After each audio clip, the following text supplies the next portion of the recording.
আচ্ছা, আজকের ক্লাসে আমরা প্রথমে নাম্বার সিস্টেমের কিছু কোশ্চেন সলভ করব, তারপর আমরা পেডাগোগি পার্টটা একটু পড়ব। তো পেডাগোগির উপরে আমরা শেষে করব 1 ঘন্টা, প্রথমে ম্যাথ করব। 1 ঘন্টা ম্যাথ করার পরে আমরা পেডাগোগি পার্টটা করব।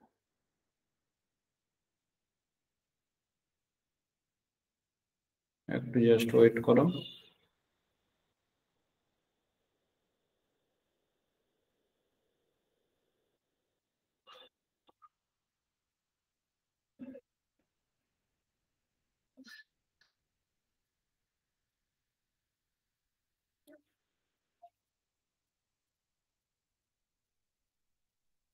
দু মিনিট জাস্ট অপেক্ষা করব, বাকিরা একটু জয়েন করে যাক, তারপর আমরা শুরু করছি। প্রত্যেকে খাতা পেন রেডি করো। প্রত্যেকে খাতা পেন রেডি করবে।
চলো এবার ক্লাস শুরু করা যাক।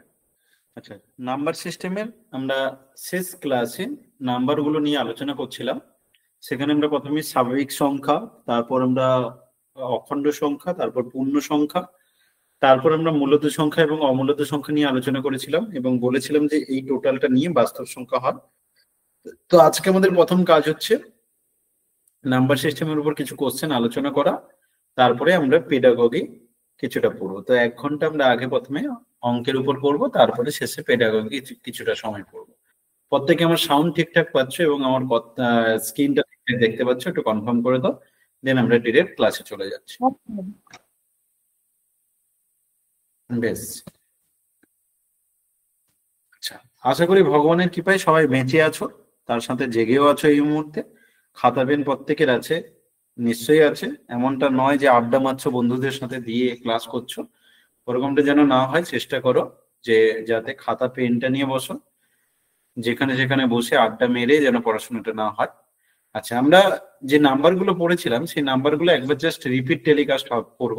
মিনস নাম্বারগুলো একবার জিজ্ঞাসা করব। তো যদি কেউ বলতে পারো, প্রথমত আমি জিজ্ঞাসা করতে চাইছি, স্বাভাবিক সংখ্যা বলতে কি বোঝো? কে বলতে পারবে? স্বাভাবিক সংখ্যা বলতে কি বোঝো?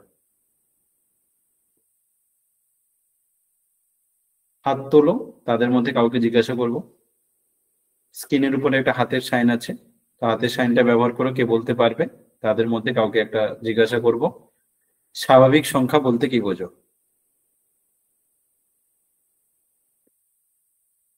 অনিন্দিতা বলো। অনিন্দিতা মাইক্রোফোন।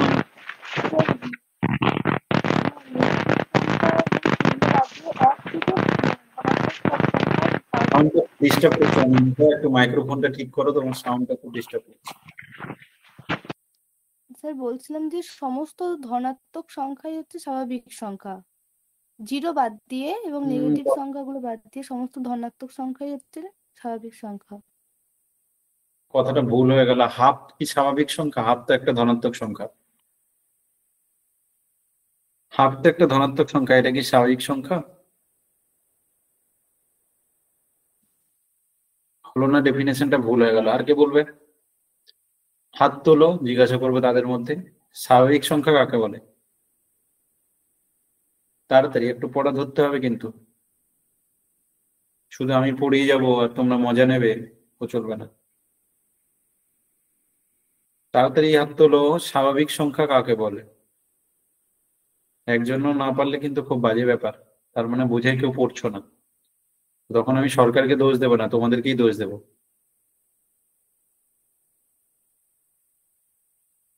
স্বাভাবিক সংখ্যা কাকে বলে? হ্যাঁ, বলো।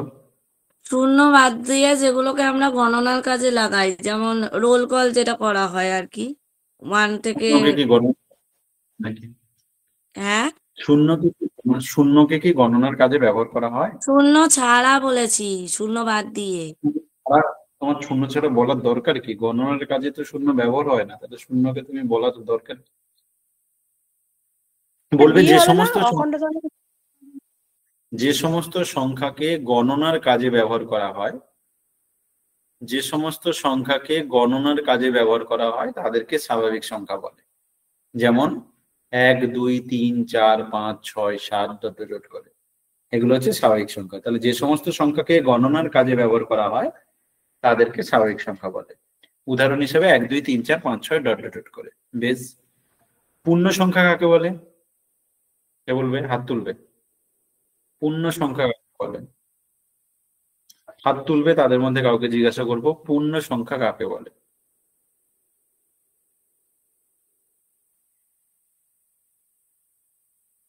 বলো অমৃতা, বলো। স্যার, পূর্ণ সংখ্যা হচ্ছে, পূর্ণ সংখ্যাকে পূর্ণ সংখ্যার নাম হচ্ছে ইন্টিজার, ওটা হচ্ছে আপনার জেড দ্বারা প্রকাশ করা হয়।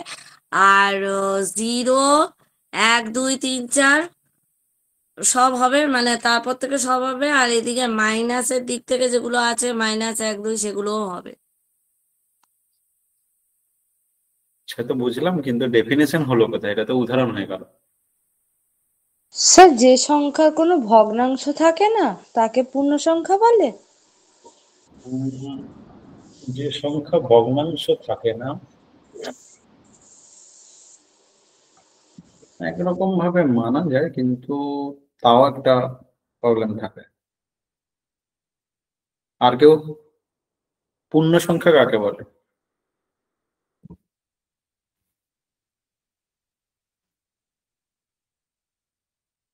পূর্ণ সংখ্যা কাকে বলে? আচ্ছা আগে বলো, অখণ্ড সংখ্যা কাকে বলে? স্যার, পূর্ণ সংখ্যা বলতে যে সমস্ত সংখ্যাকে পি বাই কিউ আকারে প্রকাশ করা যায়, যেমন পি হচ্ছে পূর্ণ সংখ্যা। ওটা তো মূলত সংখ্যা হয়ে গেল, তোমাকে বলছে পূর্ণ সংখ্যা। স্যার, ওইভাবে বলা যায় নাকি? একটা স্কেল রাখলে তার স্কেলের ডান দিক থেকে মাঝখানটাকে যদি আমি 0 করি, ওটা তার ডান ডেফিনেশন, দিকটা ওটা ডেফিনেশন নয়, ওটাকে বলে উদাহরণ। হ্যাঁ। পূর্ণ সংখ্যা আমরা বলতে পারি সমস্ত অখণ্ড সংখ্যাকে, যাদা কথাটা এইভাবে বলতে পারো যে পূর্ণ সংখ্যা হলো সমস্ত অখণ্ড সংখ্যা যেখানে কেমন টাইপের হবে, পজিটিভ হবে। সেগুলো পজিটিভ হতে পারে, মানে প্রথমত হোল নাম্বার, বা আমরা অখণ্ড সংখ্যা বলতে পারি যেগুলো পজিটিভ হবে, নেগেটিভ হবে, আবার জিরো হতে পারে, কিন্তু ফ্র্যাকশন অথবা ডেসিমেল হবে না। Not a fraction or decimal. Fraction আর ডেসিমেল মানে ভগ্নাংশ বা দশমিক হবে না। তাহলে এইভাবে বলা যেতে পারে যে একটা পূর্ণ সংখ্যা হলো অখণ্ড সংখ্যা যেগুলো পজিটিভ, ধনাত্মক, ঋণাত্মক বা জিরো হতে পারে, কিন্তু ভগ্নাংশ হবে না। এমন যেগুলো, সেগুলো হচ্ছে তোমার পূর্ণ সংখ্যা বলতে পারে, মানে ডেফিনেশন হিসেবে বলতে চাই। যেমন উদাহরণ হিসেবে বলতে পারো 0 +-1 +-2 +-3 +-4 ডট ডট ডট করে, এগুলো সব হচ্ছে পূর্ণ সংখ্যা। ঠিক আছে, বোঝা গেল? 0 1 -1 2 -2 3 -3 4 -4, এরকম এগুলো সব হচ্ছে পূর্ণ সংখ্যার মধ্যে পড়ে। আর অখণ্ড সংখ্যা কি?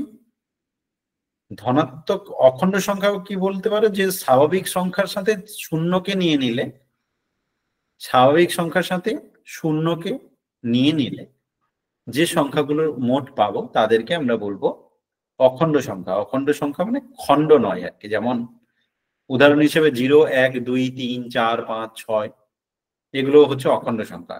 এগুলো সব কিন্তু এই শূন্যটা তো শূন্য।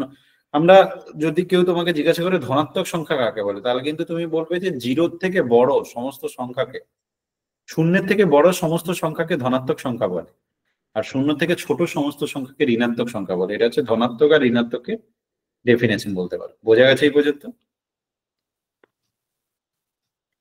তাহলে সকল পূর্ণ সংখ্যা কি অখণ্ড সংখ্যা? না তো। না, সমস্ত অখণ্ড সংখ্যাকে আমরা পূর্ণ সংখ্যা বলতে পারি, হ্যাঁ, কিন্তু সমস্ত পূর্ণ সংখ্যাকে অখণ্ড সংখ্যা বলতে পারি না। ওই জন্য ওখানে বলার সময় বলা হচ্ছে যে অখণ্ড সংখ্যা যেটা আবার পজিটিভ, মানে ধনাত্মক ঋণাত্মক, মিনস বলছে 1 এর ঋণাত্মক হচ্ছে -1। ঠিক আছে, এবার এটা কিন্তু তুমি বলতে পারো যে অখণ্ড সংখ্যা হচ্ছে শুধুমাত্র সেই পার্টগুলোকে নেওয়া হয়, মানে আমরা যেটা অখণ্ড বা হোল নাম্বার, যেটাকে অনেক রাইটার সমগ্র সংখ্যা বলে আর কি। তো সেক্ষেত্রে কিন্তু আমরা নাম্বার গুলো হিসেবে ধরি 0, 1, 2, 3, 4, 5 এইগুলোকে। এবার এদের যেগুলো ঋণাত্মক রূপ, এর যেটা ঋণাত্মক রূপ আর কি, যেটা এর বিপরীত নাম্বার বলা হয়, সেগুলো হচ্ছে -1, -2, -3, -4। মানে তুমি একটা কথা এরকম ভাবে রাখতে পারো যে -1 কিন্তু 1 এর বিপরীত একটা সংখ্যা। 1 এর একটা বিপরীত সংখ্যা হচ্ছে -1। 1 একটা হচ্ছে অখণ্ড সংখ্যা। অখণ্ড সংখ্যার মধ্যে -1 কে আমরা যদিও ফেলি না, তাই ওখানে একটা কথা বলা হয় যে ধনাত্মক ঋণাত্মক, ঋণাত্মক যে কথাটা বলা হচ্ছে, মানে পূর্ণ সংখ্যার ডেফিনেশনে ওই জিনিসটা এই কারণে বলা হয় যে ওটা ঋণাত্মক, যেগুলো মানে অখণ্ড সংখ্যার ঋণাত্মক রূপ আর কি, এরকম ভাবে বলা কথাটা।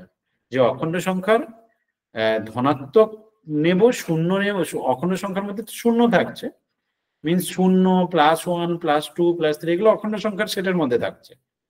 এই নাম্বারগুলো আবার ঋণাত্মক রূপগুলো ইনক্লুড করতে হবে, দিলে যেটা দাঁড়াবে সেটা হচ্ছে তোমার পূর্ণ সংখ্যা। বুঝলে কথাটা? ক্লিয়ার হলো? হ্যাঁ হ্যাঁ। আচ্ছা, এবার যেটা হচ্ছে তোমার মূলদ সংখ্যা। মূলদ সংখ্যা কাকে বলে? মূলদ সংখ্যা কে বলবে? স্যার, অখণ্ড সংখ্যার ধনাত্মক, তাহলে তো এটাও বলা যায় না অখণ্ড সংখ্যা ধনাত্মক এবং ঋণাত্মক রূপই হচ্ছে পূর্ণ সংখ্যা, এক কথায়। ধনাত্মক ঋণাত্মক শুধু নিলে হবে না তো, শূন্যকেও নিতে হবে। হ্যাঁ, তো শূন্য, ধনাত্মক এবং ঋণাত্মক, হ্যাঁ, সেটা বলা যেতে পারে। এক কথায় যদি বলে মনে রাখতে গেলে নেগেটিভ রূপগুলো নিতে হবে আর কি। অ্যাকচুয়ালি আমরা তো নেগেটিভ যেগুলো হয় সেগুলোকে অখণ্ড সংখ্যা বলি না, আমরা অখণ্ড সংখ্যাটা 0 থেকে ধরি, মানে আমাদের পর্ষদ অনুসারে আর কি। ঠিক আছে, এবার এই যে ডেফিনেশন গুলো না, এগুলোতে একটা সমস্যা আছে, বিশেষ করে বাংলাতে। বাংলাতে সমস্যা আছে মানে কি, বাংলাতে নানা রাইটার নানা রকম ভাবে লিখেছে, তো সেক্ষেত্রে একটা ইংলিশ আর বাংলার মধ্যে একটা প্রবলেম থেকে যায়। তো সেই ক্ষেত্রে আমরা ওই কারণে অনেক বইতে কি হয়, এই ডেফিনেশন গুলো ওরকম ভাবে বলে না, ওগুলো শুধু সেটের মধ্যে নাম্বার দিয়ে দেয়। ঠিক আছে, কারণ হচ্ছে এই যে পূর্ণ সংখ্যা, এটা অনেক রাইটার এই এর নামই অখণ্ড সংখ্যা দিয়ে রেখেছে, কিন্তু আমাদের পর্ষদ থেকে যে কোশ্চেন পেপার বানানো হয় সেখানে ডব্লু, যার মধ্যে 0, 1, 2, 3, 4 এইগুলো আছে, নেগেটিভ গুলো না, কিন্তু এইটাকে অখণ্ড সংখ্যা বলে আমাদের পর্ষদ থেকে। পর্ষদের যা কোশ্চেন আছে সেখানে অখণ্ড সংখ্যা বলতে কিন্তু এইগুলো বোঝায়। আর পূর্ণ সংখ্যা বলতে বলে যে স্বাভাবিক সংখ্যা, তার ঋণাত্মক রূপ আর হচ্ছে শূন্য। স্বাভাবিক সংখ্যা, তার ঋণাত্মক রূপ আর শূন্য, এইগুলো মিলে যেটা হয় সেটা হচ্ছে পূর্ণ সংখ্যা। এটা হচ্ছে পর্ষদ অনুসারে মেনে নেওয়া হয়। বোঝাতে পারলাম? পর্ষদ অনুসারে হচ্ছে জেড দিয়ে নোটেট করা হয়, যেখানে 0, +-1, +-2, +-3 ডট ডট ডট করে থাকবে। ডব্লুর মধ্যে তোমার থাকবে 0, +1, +2, +3 করে চলবে। আর স্বাভাবিক সংখ্যা এন এর মধ্যে থাকবে 1, 2, 3 ডট ডট ডট করে চলবে। এন, ডব্লিউ, জেড এই তিনটে হচ্ছে পর্ষদ অনুসারে মানা, মানে আমাদের কোশ্চেন পেপার যেভাবে হবে। আর হচ্ছে এর সাথে বলো, জেড মানে কি? জেড মানে হচ্ছে পূর্ণ সংখ্যা, ইন্টিজার। ঠিক আছে, এবার এখানে ইন্টিজারের জেড ব্যবহার করা হয়। এই জেড কথাটা আগের দিন বলেছিলাম যে জ্যালিন নামে একটা জার্মান শব্দ থেকে এসছে, তো সেখান থেকে এই কথাটা এসছে। তো এই তিনটে সেট নিয়ে আমাদের এখানে পর্ষদ অনুসারে এইভাবে বলা হয়।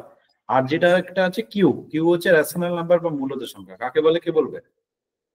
রেশনাল নাম্বার বা মূলত সংখ্যা কে বলবে? স্যার বলবো, বলো।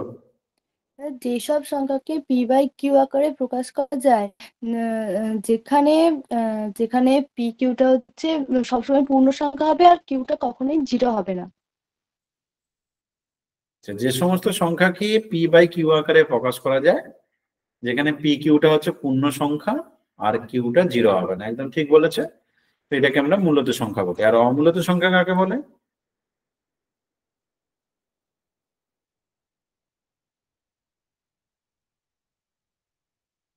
বলো। এটা না হলে বুঝলাম যে এটা হচ্ছে তোমার রেশনাল নাম্বার বা মূলত সংখ্যা। অমূলত সংখ্যা কাকে বলে? যে সমস্ত সংখ্যাকে পি বাই কিউ আকারে প্রকাশ করা যাবে না। যে সমস্ত সংখ্যাকে পি বাই কিউ আকারে প্রকাশ করা যাবে না, তার সাথে এগুলো সব বলতে হবে, যে যেখানে পি কিউ হচ্ছে পূর্ণ সংখ্যা আর কিউটা নট ইকুয়াল টু জিরো। বুঝেছো? হ্যাঁ কিউটা স্যার, নট ইকুয়াল। হ্যাঁ। ক্লিয়ার আশা করি। আর তুমি একটা এমনি নর্মাল স্ট্রাকচার যেটা বানিয়ে রাখতে পারো, যেটা তোমার সুবিধার্থে হতে পারে। এই জেডটাকে নিয়ে যেটা কথা বললাম, সেই জেটের বিষয়ে তুমি একটা ছোট্ট একটা স্ট্রাকচার বানিয়ে রাখতে পারো। সেটা হচ্ছে তুমি লিখতে পারো ইন্টিজার্স, বা যেটা পূর্ণ সংখ্যা বললাম। দেখতে পাচ্ছ প্রত্যেকে, নাকি আরো বোল্ড করতে হবে? হলুদ সাদা দিয়ে করুন স্যার।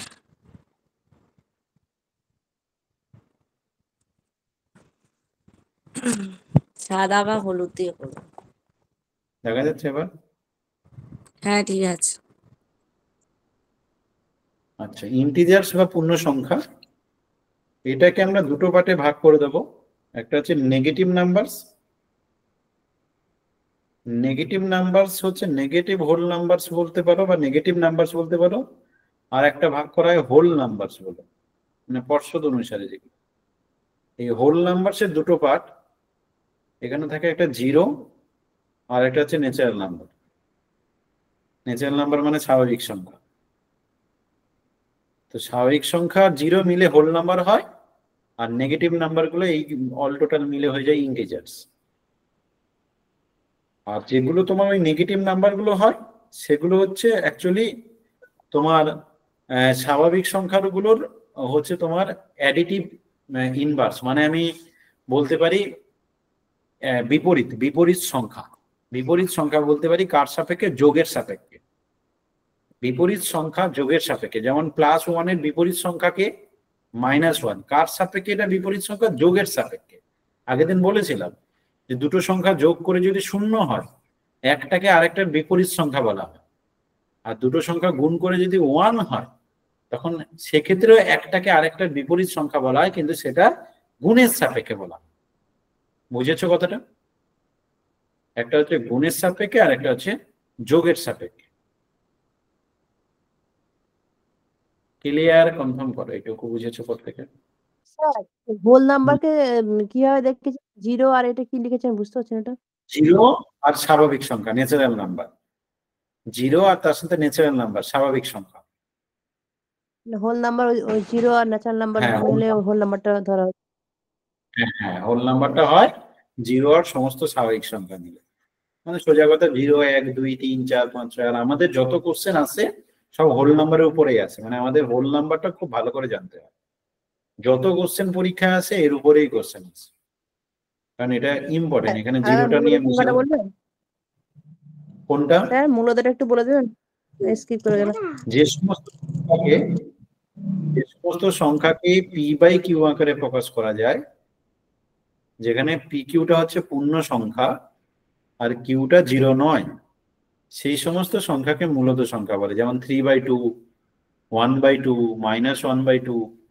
পি বাই কিউ আকারে প্রকাশ করা যাবে যেখানে পি কিউ হচ্ছে পূর্ণ সংখ্যা, কিউটা জিরো নয়, তাদেরকে আমরা বলি মূলত সংখ্যা। হয়েছে?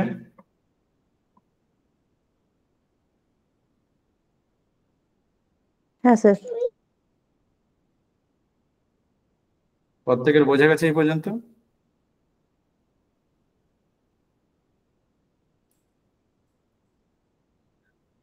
বেশ, এবার যেটা বাস্তব সংখ্যা হয় সেটা হচ্ছে, দেখো আমরা এই পূর্ণ মানে মূলদ সংখ্যা আর অমূলদ সংখ্যা টোটালটা মিলে আমরা পাই বাস্তব সংখ্যা। এবং শেষ দিন আমরা মূলদ সংখ্যা অমূলদ সংখ্যা দশমিকে ডেফিনেশন মানে দশমিকে প্রকাশ করে ডেফিনেশন সেটাও পড়েছিলাম। তো সেটা আজকে এমনি আমরা কোশ্চেন আলোচনা করতে করতে আবার যখন আসবে তখন আলোচনা করব।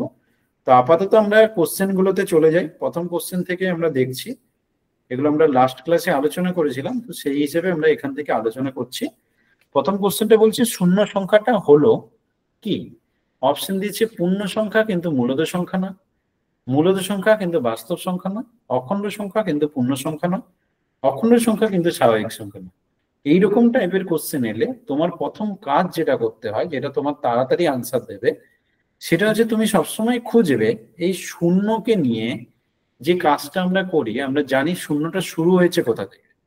যখনই শূন্য নিয়ে কাজ করবে, তুমি জানো যে সব থেকে আমরা সেটগুলো যে করেছি সেই সেটগুলো যদি লক্ষ্য করি, সব থেকে ছোট হচ্ছে এন। এন এর পরে আসে ডব্লু, মানে এন এ থাকে 1 2 3 4 করে ডট ডট ডট করে থাকে। তার সাথে আমি জিরোকে ইনক্লুড করে দিলে সেটা হয়ে যায় ডব্লু। ডব্লুর পরে মানে এন এর থেকে একটু বড় হচ্ছে ডব্লু। ডব্লুর থেকে যদি একটু বড় বলি তাহলে সেটা জেড।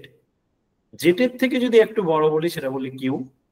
আর একটা যেটা ইরেশনাল নাম্বার বা অমূলদ সংখ্যা, সেটা এদের থেকে সম্পূর্ণ আলাদা, এদের মধ্যে নয়, এদের থেকে সম্পূর্ণ আলাদা, আমি তাকে আই নাম দিলাম। এটা এদের থেকে সম্পূর্ণ আলাদা। এই কিউ আর আই মিলে পুরোটা হয় বাস্তব সংখ্যা বা রিয়েল নাম্বার, যাকে আমরা আর নাম দেব। এখন যেটা প্রশ্ন হচ্ছে যে শূন্য হচ্ছে স্বাভাবিক সংখ্যা নয়, এটা আমাদের খুব ইম্পর্টেন্ট একটা জায়গা, আমরা যেটা মাথায় রাখবো। কারণ গণনার কাজে ব্যবহার করা 1 থেকে, শূন্যকে নয়। তো শূন্য কিন্তু স্বাভাবিক সংখ্যা নয়। তাই যত অপশন আছে শূন্যকে নিয়ে কথা বললে আমি আগে চলে যাব শূন্য কি নয়, কারণ শূন্য বাকি সবার মধ্যে আছে।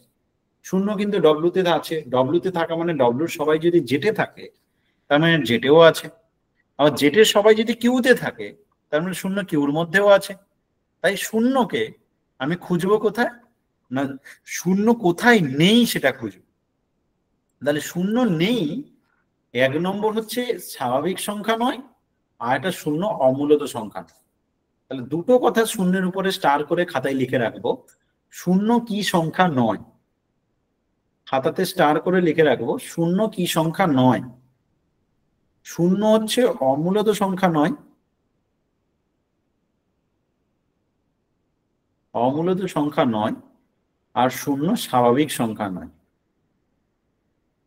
এই দুটো নয়, বাকি সবার মধ্যে শূন্য পড়ে যায়। শূন্যকে তুমি মূলদ সংখ্যা বলবে কেন? শূন্যকে তুমি 0/1 লিখতে পারো, তার মানে p/q আকারে প্রকাশ করতে পারছো।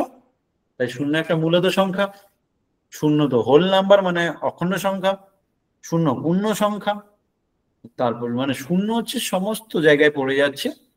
কিন্তু শূন্য কি কি নয় যদি বলা হয় তাহলে বলবো শূন্য অমূলদ সংখ্যা নয়, শূন্য স্বাভাবিক সংখ্যা নয়। আর একটা কথা লিখে রাখতে পারো, শূন্য ধনাত্মক সংখ্যা নয়, শূন্য ঋণাত্মক সংখ্যা নয়। তার মানে আমাদের পড়ার স্টাইলটা কেমন হবে? আমরা যখন একটা কোশ্চেন পড়বো তখন শুধু এই একটা কোশ্চেন শিখবো না, তাহলে জীবনে আমি কোনো চাকরি পরীক্ষায় কোয়ালিফাই করতে পারবো। আমার পড়ার স্টাইল সবসময় এরকম হবে, আমরা যে কোশ্চেনটা পেয়েছি এর উপর বেস করে যদি আমার কখনো কোশ্চেন আসে তাহলে কি কি আসতে পারে, আর শূন্যকে নিয়ে যদি কোনো কথা বলা হয় তাহলে কত রকমের কথা বলা যেতে পারে, সেই জায়গার উপরে আমরা যদি হাইলাইট করতে পারি তাহলে কিন্তু আমাদের যে কোনো পরীক্ষায় কোশ্চেন কমন আসাটা স্বাভাবিক। তাহলে আমরা শূন্যকে নিয়ে দুটো বক্স বানিয়ে ফেলতে পারি। শূন্য কি হয়, শূন্য কি সংখ্যা, আর শূন্য কি সংখ্যা নয়।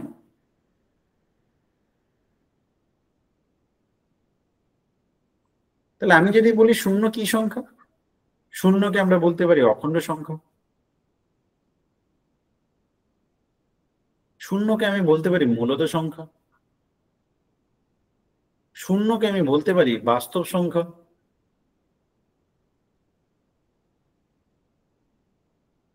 শূন্যকে আমি বলতে পারি জোড় সংখ্যা।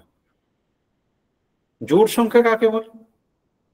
যে সমস্ত সংখ্যাকে 2 দিয়ে ভাগ যায় তাদেরকে জোড় সংখ্যা বলা হয়। তো শূন্য জোড় সংখ্যা, কারণ শূন্যকে 2 দিয়ে ভাগ করা যায়, 2 শূন্য 0। তো যে সমস্ত সংখ্যাকে 2 দিয়ে ভাগ করা যায় তাদেরকে জোড় সংখ্যা বলে। তাহলে শূন্য জোড় সংখ্যা, শূন্য অখণ্ড সংখ্যা, শূন্য মূলত সংখ্যা, শূন্য বাস্তব সংখ্যা, শূন্য জোড় সংখ্যা। শূন্য কি সংখ্যা নয়? শূন্য স্বাভাবিক সংখ্যা নয়।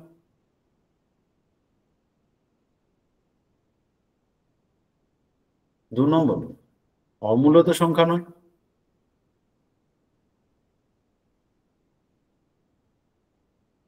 3 নম্বর, বিজোড় সংখ্যা নয়।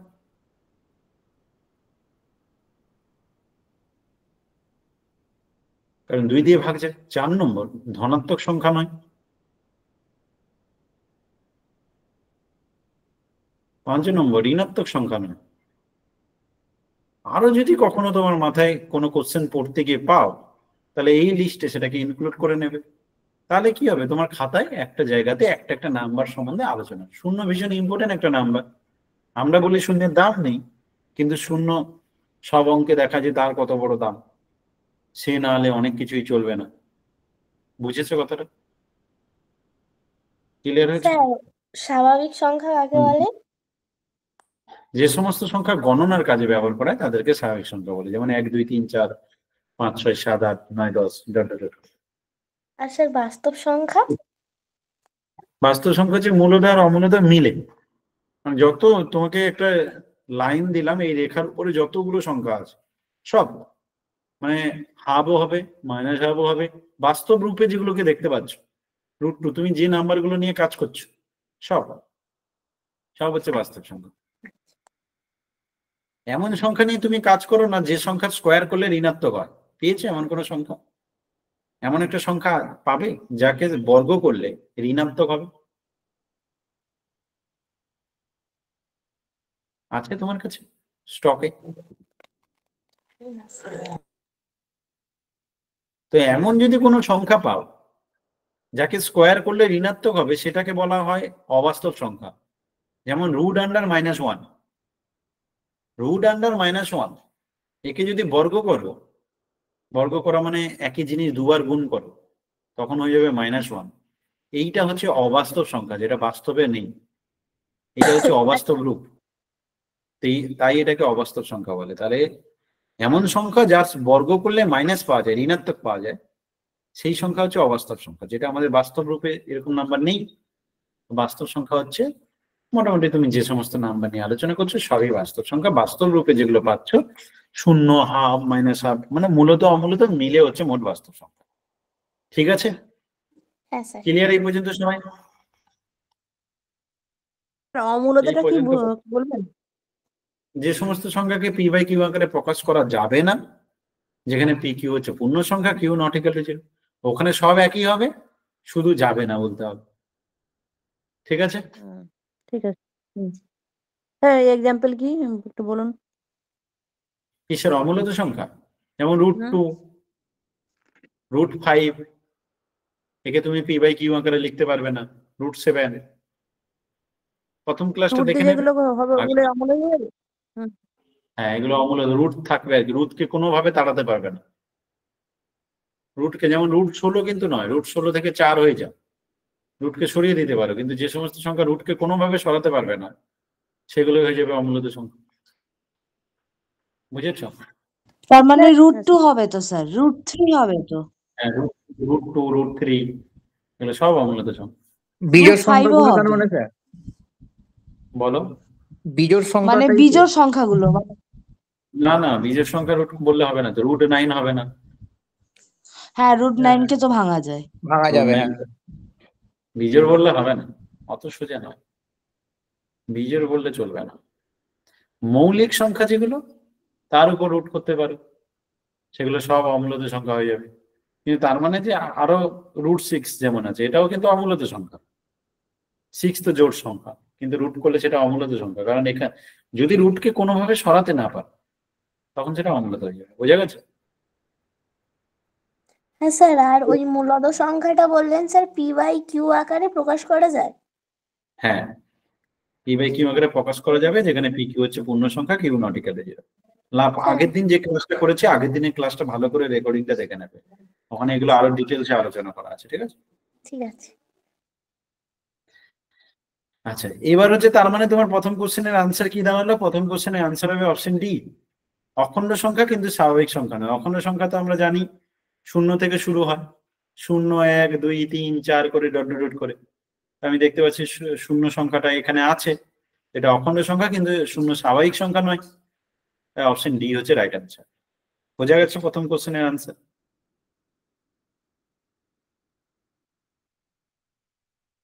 এরপরে যেটা আছে বলছে একটি ধনাত্মক যুগ্ম মৌলিক সংখ্যা কে? একটি ধনাত্মক যুগ্ম মৌলিক সংখ্যা, এখানে কোশ্চেন কেমন হয়? দু রকম টাইপের কোশ্চেন হতে পারে। তোমাকে প্রথমে বললো যে যুগ্ম মৌলিক সংখ্যার সংখ্যা কত। কোশ্চেনটা দু রকমের হতে পারে, যেমন একটা বলে একটি ধনাত্মক যুগ্ম মৌলিক সংখ্যা কে হবে বলো, এটা যেমন একটা কোশ্চেন, তেমনি বললো যুগ্ম মৌলিক সংখ্যার সংখ্যা কত। এই কথাটার মানে কি? বলছে প্রথমে বলো যুগ্ম মৌলিক সংখ্যা তোমার কাছে কটা আছে, যুগ্ম মৌলিক সংখ্যা কটা আছে, কতগুলো আছে, ওই জন্য সংখ্যার সংখ্যা কত, যুগ্ম মৌলিক সংখ্যার সংখ্যা কত, এরকম কটা আছে যুগ্ম মৌলিক সংখ্যা। এইটা যেমন ধরো কারোর যদি বাবা মার একটা সন্তান হয়, তখন বলে এই আমার বড় ছেলে, এই আমার ছোট ছেলে, এই আমার সব। তার মানে সেক্ষেত্রে উনি বলে যে এই আমার সবকিছু, একেই বড় বলে, একেই ছোট বলে, একেই। তো যদি বলা হয় যে তাহলে বাবা মার কটা সন্তান, ওর একটাই ছেলে, একটাই মেয়ে, যাই হোক। এখানে সংখ্যার সংখ্যা কত মানে এরকম কটা আছে। তো আমরা ছোটবেলাতে এরকম আমাদেরকে পড়াতো, শেখাতো দিদিমণি বা স্যারেরা, বলতো যে মৌলিক সংখ্যা কাকে বলে শেখাতো। তারপর বলতো যে 2 হচ্ছে একটা যুগ্ম মৌলিক সংখ্যা, এবং 2 হচ্ছে একমাত্র মৌলিক সংখ্যা যেটা যুগ্ম, এরকম কথাটা বলতো। জানিস 2 হলো একমাত্র যৌগিক মানে জোড় সংখ্যা, একমাত্র যুগ্ম সংখ্যা বা জোড় সংখ্যা যে কিনা মৌলিক, না হলে আর এই দুনিয়াতে এরকম কোনো জোড় সংখ্যা নেই যে মৌলিক হবে। এবার মৌলিক সংখ্যা কাকে বলে বলতো, আমাদেরকে ছোট থেকে এইভাবেই মৌলিক সংখ্যা ডেফিনেশন শেখাতো, যে যে সমস্ত সংখ্যাকে 1 এবং ওই সংখ্যা দিয়ে ভাগ করা যায়, যে সমস্ত সংখ্যাকে 1 এবং ওই সংখ্যা দিয়ে ভাগ করা যায় আর অন্য কোনো দিয়ে ভাগ করা যায় না, তাদেরকে মৌলিক সংখ্যা বলে। কিন্তু এই ডেফিনেশনটা একটু ভুল আছে, এটা সম্পূর্ণ সঠিক নয়। এখানে আরো একটা কথা আমাদেরকে যোগ করতে হবে, না হলে ভুল হয়ে যাবে। সেটা কি? আমাদেরকে প্রথমে বলতে হবে যে যে সমস্ত সংখ্যা 1 থেকে বড় হবে, প্রথম কথা হচ্ছে 1 থেকে বড় হতে হবে। 2 নম্বর, 1 এবং ওই সংখ্যা ছাড়া আর অন্য কোনো দিয়ে ভাগ যাবে না। তাহলে আমাদেরকে এই দুটো কথা বলতে হবে মৌলিক সংখ্যা ডেফিনেশন দিতে গেলে। মৌলিক সংখ্যা কাকে বলে? না যে সমস্ত সংখ্যা 1 থেকে বড় হবে, তারপর কি বলতে হবে? 1 এবং ওই সংখ্যা ছাড়া আর অন্য কোনো দিয়ে ভাগ যাবে না, সেই সমস্ত সংখ্যাকে আমরা মৌলিক সংখ্যা বলবো। সেই সমস্ত সংখ্যাকে আমরা মৌলিক সংখ্যা বলবো। তাহলে মৌলিক সংখ্যার ডেফিনেশন কত রকম দিতে পারি, খাতাতে নোট করে নাও। মৌলিক সংখ্যা 1 এবং ওই সংখ্যা দ্বারা 1 এবং ওই সংখ্যা দ্বারা ভাগ করা যাবে আর অন্য কোনো দিয়ে ভাগ করা যাবে না। 1 এবং ওই সংখ্যা দ্বারা ভাগ করা যাবে আর অন্য কোনো দিয়ে ভাগ করা যাবে না। তাহলে আমরা মৌলিক সংখ্যার ডেফিনেশনকে কত রকম ভাবে দিতে পারি?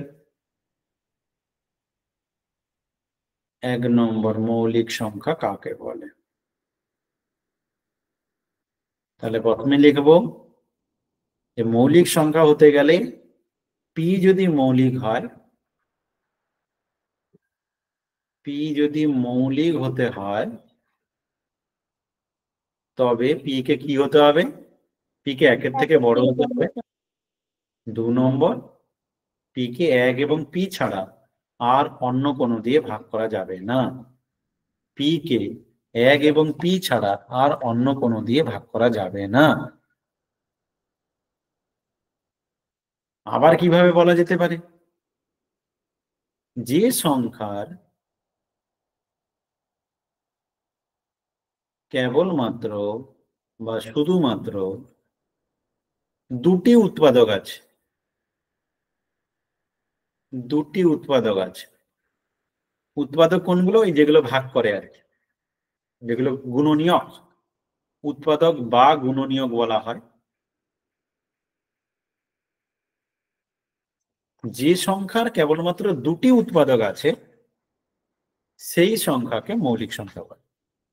যে সংখ্যার কেবলমাত্র দুটি উৎপাদক আছে, তাহলে আমরা এইভাবেও বলতে পারি যে যে সংখ্যা একের থেকে বড়, এক এবং ওই সংখ্যা দিয়ে ভাগ যাবে আর অন্য কোনো দিয়ে ভাগ যাবে না, তাকে মৌলিক বলে।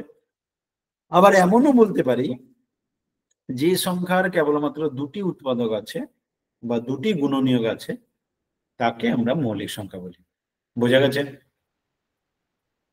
হ্যাঁ স্যার।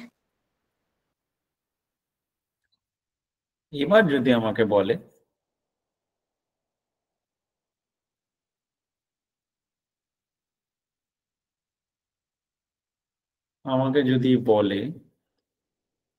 যে পি যদি মৌলিক সংখ্যা হয়, বলে দিল কোশ্চেনে পি হচ্ছে মৌলিক সংখ্যা, কোশ্চেনে বলা আছে, দিয়ে বলছে নিচের কোনটা সঠিক। অপশন এ দিয়ে আছে পিটা গ্রেটার ইকুয়াল টু 1, ঠিক আছে। অপশন বি দিয়ে আছে পিটা greater equal to 2। Option C দেয়া আছে পিটা লেস দেন 1। অপশন ডি দেয়া আছে পিটা লেস দেন 2। বলছে পি যদি মৌলিক সংখ্যা হয় তবে নিচের কোনটা সঠিক? এটা স্যার অপশন এ। বলছে পি যদি মৌলিক সংখ্যা হয় তবে নিচের কোনটা সঠিক? কোশ্চেনটা আগে খাতায় লিখে নাও, তারপর আনসার বলো। পি যদি মৌলিক সংখ্যা হয় তবে নিচের কোনটা সঠিক? চারটে অপশন দেওয়া আছে। 1 নম্বর বলছে পি গ্রেটার ইকুয়াল টু 1, 2 নম্বর বলছে পি গ্রেটার ইকুয়াল টু 2, 3 নম্বর বলছে পি হচ্ছে 1 থেকে ছোট, 4 নম্বর বলছে পি 2 থেকে ছোট।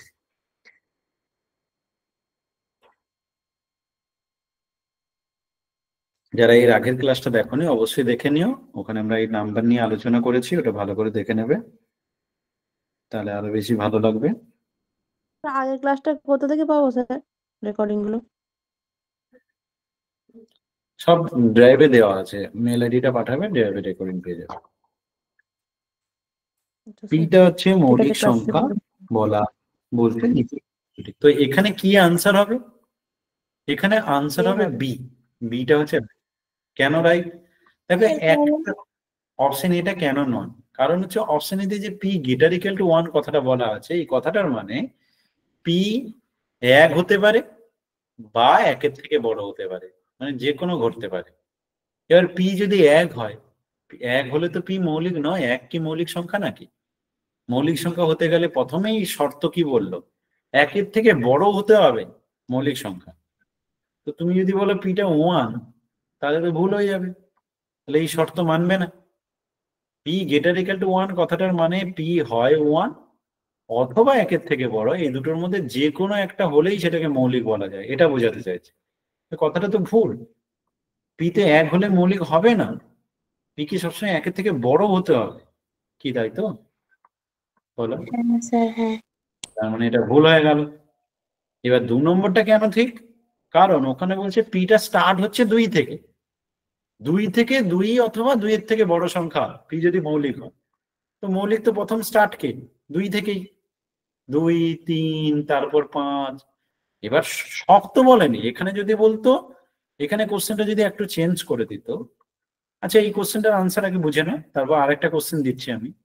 এখানে যদি ভুল করে এখানে বলে দিত সমস্ত পি গ্রেটার ইকুয়াল টু 2, মানে পি মৌলিক সংখ্যা হয় তবে নিচের সমস্ত পি গ্রেটার ইকুয়াল টু 2 হবে, ঠিক আছে। বা হয়তো বললো যে 2 থেকে বড় সমস্ত সংখ্যাই মৌলিক, 2 থেকে বড় বা সমান সমস্ত সংখ্যাই হলো মৌলিক, তাহলে সেই কথাটা আবার ভুল। যেমন 4 হচ্ছে 2 থেকে বড়, কিন্তু সেটা মৌলিক নয়। অতএব কোশ্চেনের ভাষা ভালো করে পড়তে হবে। যদি বলে যে 2-এর থেকে বড় কিংবা সমান সমস্ত সংখ্যাই হলো মৌলিক, তাহলে কিন্তু সে কথাটা ভুল। হয়তো এরকম একটা কোশ্চেন দিল, নিচের কোনটা সঠিক? লিখতে পারো কোশ্চেনটা, নিচের কোনটা সঠিক? 1 নম্বর বলল 2-এর সমান বা 2-এর থেকে বড় সমস্ত সংখ্যাই হলো মৌলিক। এই কথাটা ঠিক কিনা? 2-এর সমান বা 2-এর থেকে বড় সমস্ত সংখ্যাই হলো মৌলিক, কথাটা ঠিক কিনা? এই কথাটা ঠিক কিনা বলো, বলো কে বলবে? না। অর্চনা। ঠিক না, কেন? কারণ হচ্ছে 2-এর থেকে বড় 4ও আছে, 6ও আছে, 8ও আছে। সমস্ত যখনই কোনো কোশ্চেনে এই সমস্ত কথাটা থাকবে, তখন না বুঝবে কিছু একটা ঘাপলা কেস আছে। কারণ দেখো, তুমি যত সুন্দরী হও না কেন, সব ছেলে যে তোমাকে পছন্দ করবে বা সব মেয়ে যে তোমাকে পছন্দ করবে তা এমন কোনো গ্যারেন্টি নেই। বিশ্ব সুন্দরী ঐশ্বর্যা রায়ও ছিল, তারও ডিভোর্স হয়ে গেছে। ঠিক আছে? অতএব ব্যাপারটা এখানে দাঁড়ায় যে সুন্দর মানে বা কোনো কিছু ভালো মানে যে সবার ক্ষেত্রে ভালো হবে এমন কোনো কথাটা নয়।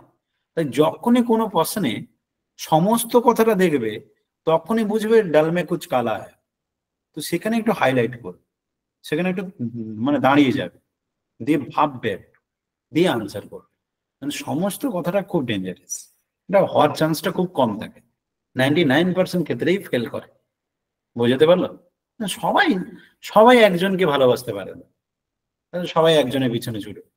দেখলো লাইন দিয়ে একটা মেয়ের পিছনে সব ছেলে ছুটছে, বাকি মেয়েরা ওয়েটিং অন্য জায়গায় দাঁড়িয়ে দাঁড়িয়ে দেখছে, আর এই ব্যাপার কি হচ্ছে, এই মেয়ের মধ্যে কি এমন আছে সবাই ওকেই ভালোবাসে।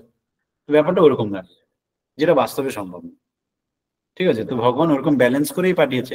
দেখবে কোনো ছেলে হয়তো খুব ফর্সা, সে হয়তো খুব কালো একটা মেয়েকে পছন্দ করছে। এটা মানে ওইরকমই মেন্টালিটি ভগবান ওরকম ভাবেই পাঠায়, যে এমন কিছু একটা সিস্টেম করে যে প্রত্যেকের জন্য কোথাও না কোথাও তার কেউ না কেউ অপেক্ষা করে দেয়।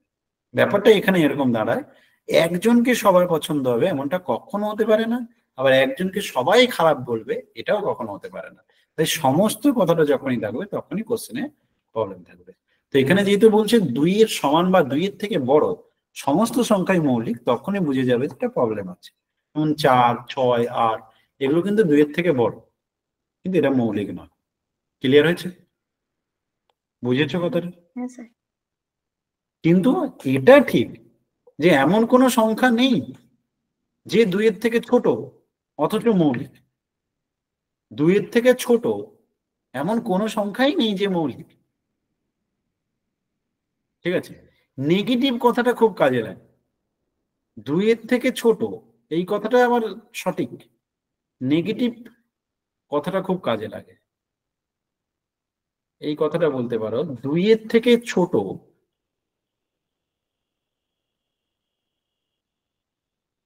সমস্ত সংখ্যাই মৌলিক নয়। এই কথাটা কিন্তু সঠিক। 2-এর থেকে ছোট, 2-এর থেকে ছোট কারা? 1, 0, -1 এরা সমস্ত সংখ্যাই মৌলিক নয়। 2-এর থেকে ছোট এমন কেউ নেই যে মৌলিক হবে। নেগেটিভ কথাটা খুব কাজে দেয়। নেগেটিভ কথা খুব তাড়াতাড়ি ভাইরাল হয়। কোথাও দেখবে আগুন লেগে গেছে, কোথাও কিছু হয়েছে, ওইটা তুমি ফেসবুকে দিয়ে দেবে, দেখবে কিছুক্ষণের মধ্যে দেখবে ভাইরাল হয়ে গেছে। ঠিক আছে? নেগেটিভ জিনিস মানুষকে খুব কাছে টানে, আয় আয় আয় আয় করে ডাকে। ঠিক আছে? বুঝেছ? তো 2-এর থেকে ছোট সমস্ত সংখ্যাই মৌলিক নয়। 2-এর থেকে ছোট সমস্ত সংখ্যাই মৌলিক নয়। ক্লিয়ার? এই পর্যন্ত বুঝে গেছো? কনফার্ম করো। এবার যেখানে আমরা ছিলাম যে মৌলিক সংখ্যার সম্বন্ধে, এটা তো জানলাম। এককে মৌলিক মৌলিক সংখ্যা সংখ্যা দুটো বলবো তো? উৎপাদক না, একটি মৌলিক সংখ্যা বলবো না, কারণ একের একটা উৎপাদক। প্রথমত দেখো, প্রথম ডেফিনেশন থেকে যদি বলো, 1 তো 1-এর থেকে বড় নয়। এক কি একের থেকে বড়? তো বড় তো হচ্ছে না, তাই এক মৌলিক নয়। এই ডেফিনেশন অনুসারে বলবো এক মৌলিক নয়। আবার আমি যদি পরের ডেফিনেশনটা অ্যাপ্লাই করি যে যার দুটো উৎপাদক থাকে তাকে মৌলিক সংখ্যা বলে, তাহলে সেক্ষেত্রেও হবে না, কারণ একের একটা উৎপাদক। তো এই জন্য একটা কোশ্চেন হয়, খাতায় নোট করে রাখো, এক কি মৌলিক সংখ্যা নাকি যৌগিক সংখ্যা? এক মৌলিক সংখ্যা নাকি যৌগিক সংখ্যা? এক মৌলিক সংখ্যা নাকি যৌগিক সংখ্যা? খাতায় নোট করো।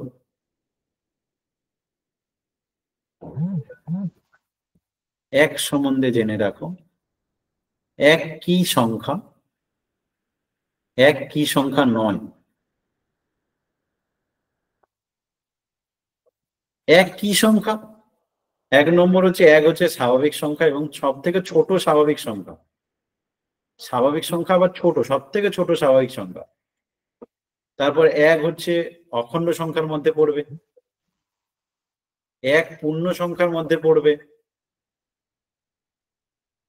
এক তোমার মূলদ সংখ্যার মধ্যে পড়বে,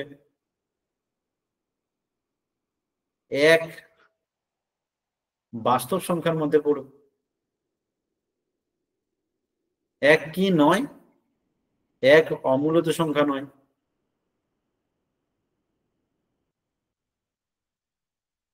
এক জোড় সংখ্যা নয়।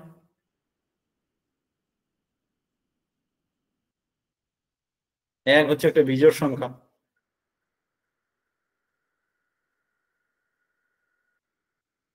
যে সমস্ত সংখ্যাকে 2 দিয়ে ভাগ করা যায় তাদেরকে জোড় সংখ্যা বলে, তো এককে তো 2 দিয়ে ভাগ যাচ্ছে না, তো এক জোড় সংখ্যা নয়। তো এক হচ্ছে অমূলদ সংখ্যা নয় বলেছি। এক হচ্ছে জোড় সংখ্যা, এক ঋণাত্মক সংখ্যা নয়, এক ঋণাত্মক সংখ্যা নয়। আর কি বলতে পারো? এক মৌলিক সংখ্যা নয়।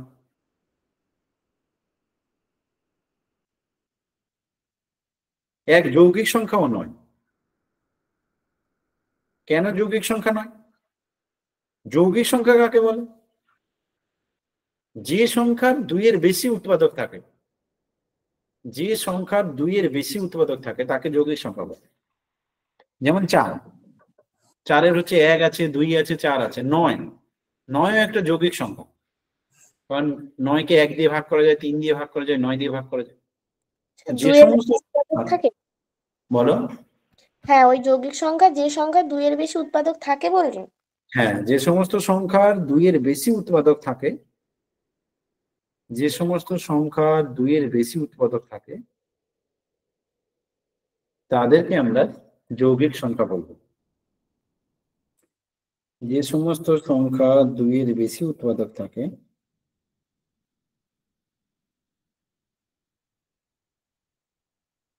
যে সমস্ত সংখ্যা 2 এর বেশি উৎপাদক থাকে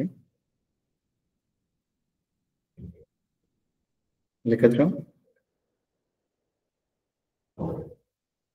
তাদেরকে আমরা যৌগিক সংখ্যা বলবো। তো একের তো একটা উৎপাদক, না দুটো না 2 এর বেশি।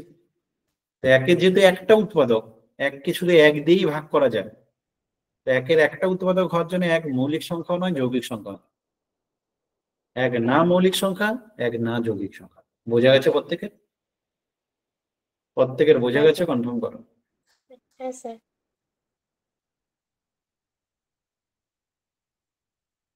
তো 0 আর 1 নিয়ে এরকম ভাবে ভালো করে পড়বে। এবার মৌলিক সংখ্যা, সব থেকে ছোট মৌলিক সংখ্যা কি? স্যার, সবথেকে, হ্যাঁ বলো। তাহলে একটু আগে বললেন এক মৌলিক সংখ্যা নাকি যৌগিক সংখ্যা, তাহলে স্যার কি হবে? কোনোটাই তো হলো না। হ্যাঁ, ওখানে বলবে যে এক মৌলিক যৌগিক কোনোটাই হবে না। আচ্ছা। ওখানে আনসার লিখবে এক মৌলিক যৌগিক কোনোটাই হবে না। হ্যাঁ স্যার। ছোট মৌলিক সংখ্যা তাহলে 2 হবে তো স্যার? সব থেকে ছোট মৌলিক সংখ্যা হচ্ছে 2। সব থেকে ছোট মৌলিক সংখ্যা হচ্ছে 2। সব থেকে ছোট মৌলিক সংখ্যা হচ্ছে 2। তার সাথে লিখে রাখো আরেকটা কোশ্চেন, সব থেকে ছোট যুগ্ম মৌলিক সংখ্যা কে? সব থেকে ছোট যুগ্ম মৌলিক সংখ্যা কে?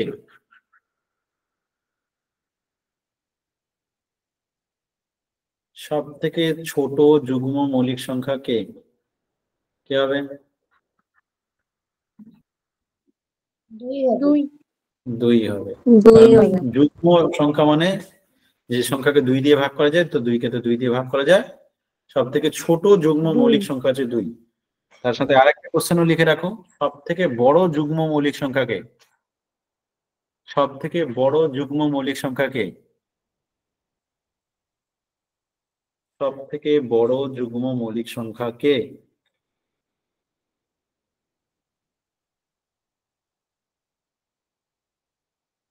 সব থেকে বড় যুগ্ম মৌলিক সংখ্যা কে হবে?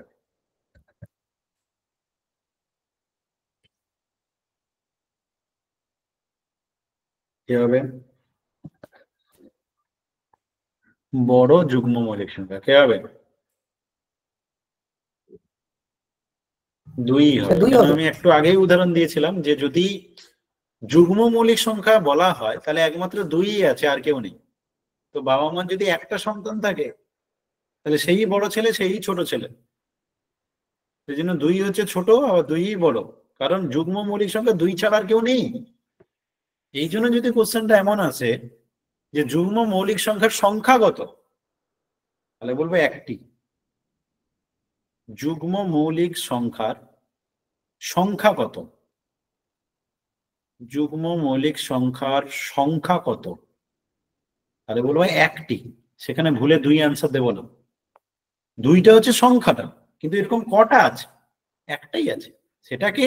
সেটা হচ্ছে 2। যুগ্ম মৌলিক সংখ্যার সংখ্যা কত? না 1টি। এবং সেটা কে? না সেটা হচ্ছে 2। বোঝা গেল কি? হ্যাঁ স্যার, আর যুগ্ম সংখ্যা যে কাকে বলে সমস্ত একটু সংখ্যাকে বলছিলেন 2 তো? দিয়ে ভাগ করা যায় তাদেরকে যুগ্ম সংখ্যা বলে। যে সমস্ত সংখ্যাকে স্যার জোড় সংখ্যা কত বলো স্যার? হ্যাঁ, ওই জোড়। গুণের আরেক নাম হচ্ছে জোড়, ইভেন নাম্বার।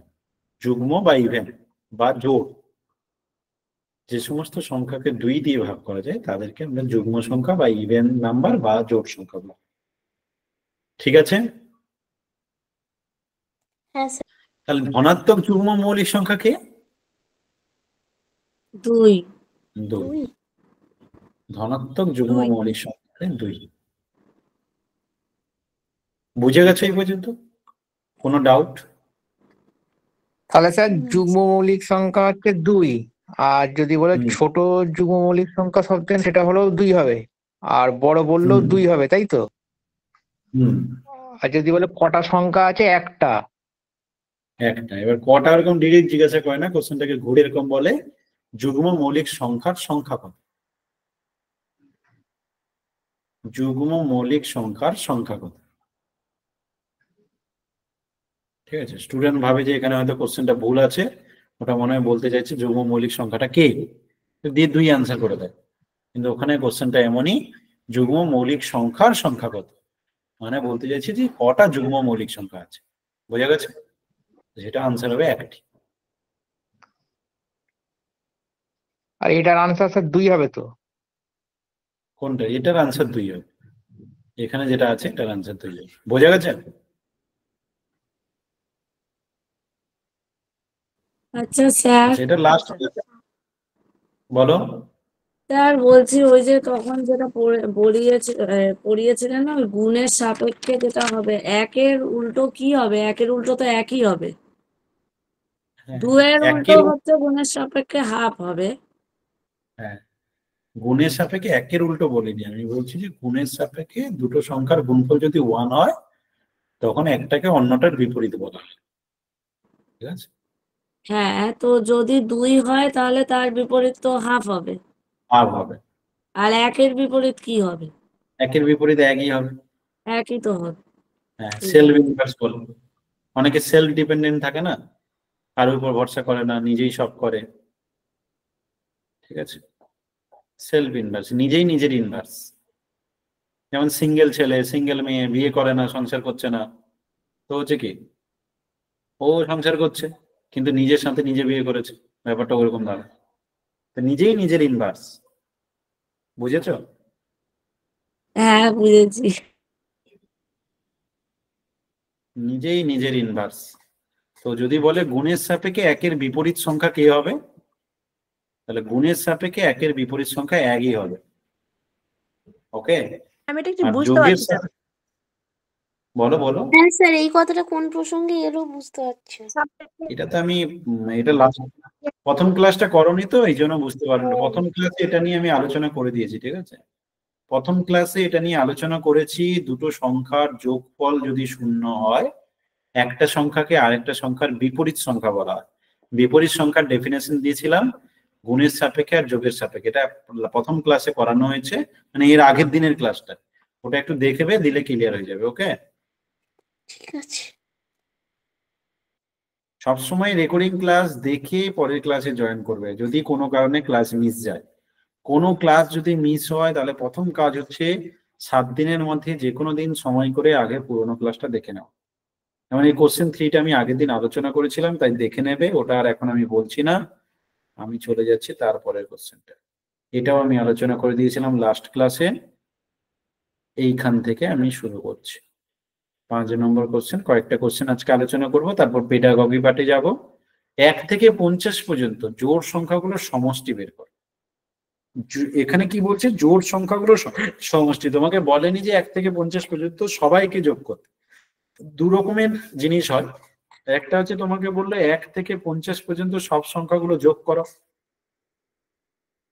সেটা দাঁড়ায় এরকম। আর একটা বলছে 1 থেকে 50 পর্যন্ত জোড় সংখ্যাগুলো যোগ করো। তার মানে 1 থেকে 50-এর মধ্যে জোড় সংখ্যা 2, 4, 6, 8, 10 এই করে 50 পর্যন্ত। আর একটা হয় 1 থেকে 50 পর্যন্ত বিজোড় সংখ্যাগুলো যোগ করো, মানে 1, 3, 5, 7, 9, 11, 13 এরকম করে 49, বিজোড় সংখ্যা 49। এই তো এই 3টে কোশ্চেন এখানে বানানো যায়। 3টে কোশ্চেন আমরা এখান থেকে পেতে পারি। এবার যদি আমি প্রথম কোশ্চেনের আনসার বলি, যদি 1 থেকে শুরু করে 50 কেন 100 হোক, 1000 হোক, 5000 হোক, 10,000 হোক, এর জন্য তুমি কি করবে? যে সংখ্যাটা শেষে থাকবে সেটার সাথে তার পরের সংখ্যাটা গুণ করে 2 দিয়ে ভাগ করবে। যেটা শেষে থাকবে তার পরের সংখ্যার সাথে গুণ করে 2 দিয়ে ভাগ করবে। তার মানে কত দাঁড়াচ্ছে? 2 দিয়ে কাটলে 25, 25 আর 51 গুণ করো। 25 একে 25, 5 হাতে 2, 25 5 125, 2 মিলে 127। তো 1275 হবে 1 থেকে 50 পর্যন্ত যোগ করলে। এটা কি বোঝা গেল? কনফার্ম করো। এটা কি বোঝা গেল? কনফার্ম করো। স্যার লিখে নাও। হয়ে গেলে হাত তুলে দাও। প্রত্যেকে লেখা হয়ে গেলে হাত তুলে দেবে। প্রত্যেকে লেখা হয়ে গেলে তাড়াতাড়ি হাত তুলে দাও।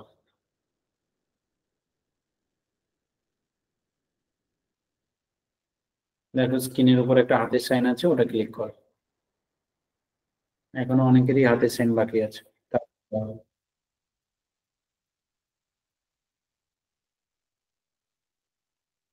এবার হচ্ছে সেকেন্ডটা। সেকেন্ডটা কি বলছে দেখো, 2, 4, 6 করে আছে 50 পর্যন্ত। তুমি এখান থেকে যদি সবার কাছ থেকে 2 কমন নিয়ে নাও, তাহলে মজার বিষয় দাঁড়াবে 1 + 2 করে শেষে 25 দাঁড়াবে, মানে 25 পর্যন্ত হয়ে যাবে। মানে তুমি যদি 2 কমন নিয়ে নাও, তাহলে তখন দেখো মোট 50টা সংখ্যার মধ্যে শুধু জোড় সংখ্যাগুলো নেওয়া, মানে 50টা সংখ্যার মধ্যে পরপর 50টা সংখ্যার মধ্যে কটা জোড় কটা বিজোড় থাকে? 25টা জোড়। 25টা। তো এই যে 25টা আছে সেখান থেকে প্রত্যেকের কাছ থেকে 2 কমন নিয়ে নিলে দেখো 1 থেকে 25 পর্যন্ত সংখ্যার যোগফল হয়ে যায়। আর সেটা এখনই যে নিয়মে করলে সেটাই করতে পারো। কি করলে এখনই? প্রথমে বাইরে যেটা 2 আছে থাক, 25 আছে শেষে, তাহলে উপরে কি লিখবো? 25 25 26 বাই 2। এই 2 2 কেটে গেল, তাহলে 25 আর 26 গুণ করলে আনসার হয়ে যাবে। এবার 25 25 625 আর একটা 25 মানে 650 হবে। 25 আর 26 গুণ করলে হয়ে যাবে 650। এটা হয়ে গেল তোমার সেকেন্ড কোশ্চেনের আনসার। এটা হয়ে গেল সেকেন্ড কোশ্চেনের আনসার, যেটা এখানে চেয়েছে, যেটা এখানে চেয়েছে। এই পর্যন্ত বোঝা গেল কিনা কনফার্ম করো। বলছি স্যার, আপনি যে ওই ফার্স্ট যেটা করিয়েছেন 1 + 2 + 3 + 4 দিয়ে ডট ডট 50, ওটার ক্ষেত্রে কি ওই নিয়মটা নাকি এটা সবার ক্ষেত্রেই, যে লাস্ট যে সংখ্যাটা আছে সেই সংখ্যাটা ইনটু তার পরের সংখ্যা বাই 2? এক থেকে শুরু করে যদি পরপর এরকম যত দেবে, 1000 দিক 5000 দিক যা দেবে, যেখানে গিয়ে শেষ হবে এক থেকে শুরু করতে হবে। 1 2 3 4 করে পরপর নিয়ে যেখানে গিয়ে শেষ হোক না কেন, শেষে যেটা শেষ হবে ওটা ইনটু ওর পরের সংখ্যা বাই 2। আচ্ছা, আর স্যার তারপরেরটা যেটা করলেন ওখানে তো জোড় সংখ্যার জন্য কি 2টা কমন নিলেন? ওখানে জোড় সংখ্যার জন্য 2 কমন নিয়ে নিয়েছি। দিতে যেটা দাঁড়াচ্ছে সেটা ঠিক শেষে যদি 50-এ শেষ হয় তার অর্ধেক হয়ে যাবে 25 পর্যন্ত। তারপর তুমি আবার আগের নিয়মটা ফেলে দেবে, 1 থেকে 25 পর্যন্ত যোগ হওয়ার ফর্মুলা ফেলে দেবে। ঠিক আছে। বোঝা গেছে? হুম। আরেকটা যেটা দাঁড়াচ্ছে সেটা হচ্ছে এর পরেরটা।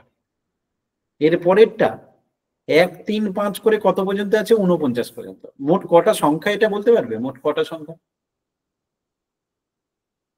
এখানে কটা সংখ্যা আছে? 25টা।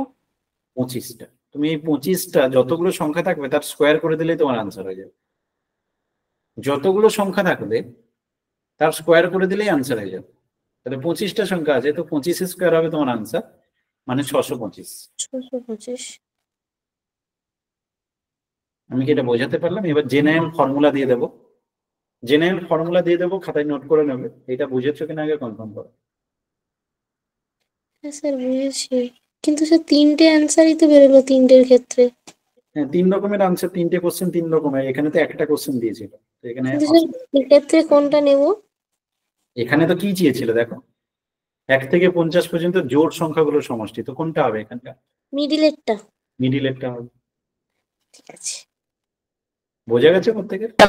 স্যার আপনি বললেন 1 থেকে 50 সংখ্যা, ওর মধ্যে 25 জোড় থাকে 25টা বিজোড় থাকে, হুম। এরকম প্রতিটা তুমি ক্ষেত্রে যে যদি কখনো 1 থেকে শুরু, হ্যাঁ 1 থেকে তুমি যদি 500 পর্যন্ত নাও, 250টা জোড় 250টা বিজোড় থাকবে, প্রতি ক্ষেত্রে প্রযোজ্য? তাই না? হ্যাঁ, 1 থেকে শুরু করতে হবে, যেখান থেকে সেখান থেকে শুরু করলে হবে না। এবার তুমি যদি মনে করো আমি 11 থেকে শুরু করবো, হ্যাঁ তুমি যদি 11 থেকে শুরু করে 50-এ শেষ করো, তাহলে আগে তোমাকে দেখতে হবে এখানে মোট কটা নাম্বার আছে। মোট কটা নাম্বার আছে বল? 11 থেকে 50 মোট কটা নাম্বার আছে?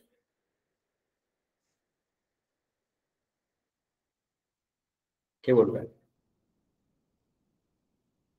11 থেকে 50 মোট কটা সংখ্যা?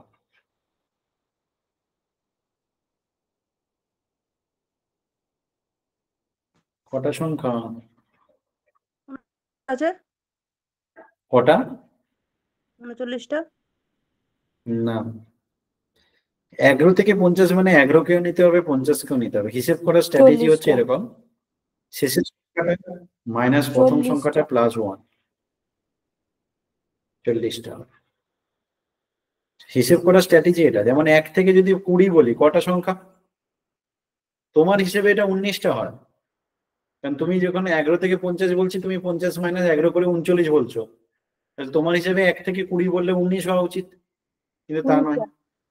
20 মাইনাস 1 প্লাস 1। তাহলে হিসেব করার স্ট্র্যাটেজি কি? শেষের সংখ্যা মাইনাস প্রথম সংখ্যা প্লাস 1। বোঝাতে পারলাম? কেন এমনটা হয়? কারণ প্রথম সংখ্যাটা স্যার শেষেরটা। স্যার লাস্টেরটা বলো কি বলছো?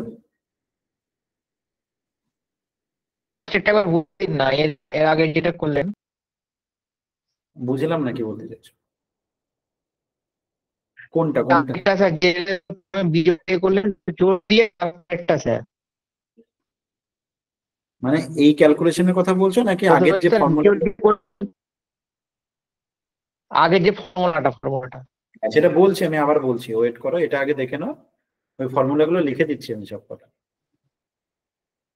এইটা বুঝেছো?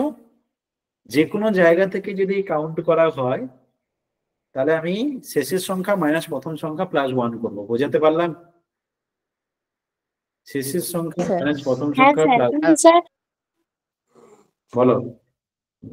কিন্তু স্যার এই সূত্রটা স্যার কিরম ভাবে লিখবো? ওই যে যদি তুমি বলো এরকম বলে দাও, m থেকে n পর্যন্ত মোট কটা সংখ্যা, এরকম লিখতে পারো। m থেকে n পর্যন্ত মোট কটা সংখ্যা, তাহলে n মাইনাস m প্লাস 1 সংখ্যা। এমটা হচ্ছে প্রথম সংখ্যা, এনটা সেটা 5 হলো, হয়তো এন হয়তো 25 হলো। তো 5 থেকে 25 কটা সংখ্যা? না, 25 - 5 + 1। ওকে, এবার আমি সবকটা সূত্র লিখে দিচ্ছি, আগের যে 3টে বললাম সেটাও লিখে দিচ্ছি।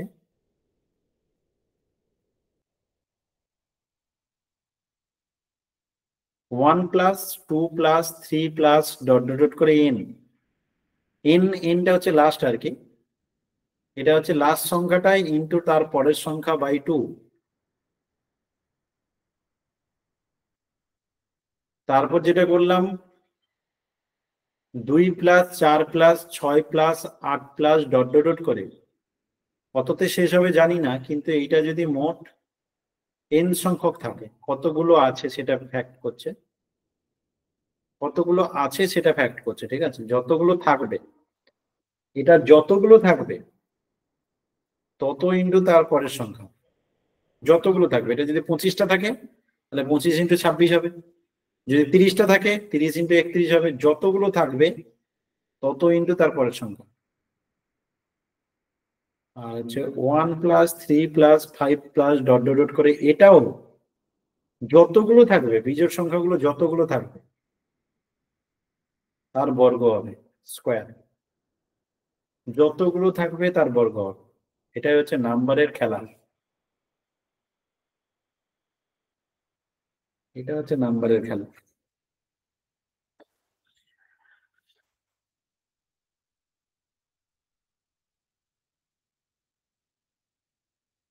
হয়ে গেলে কনফার্ম করো।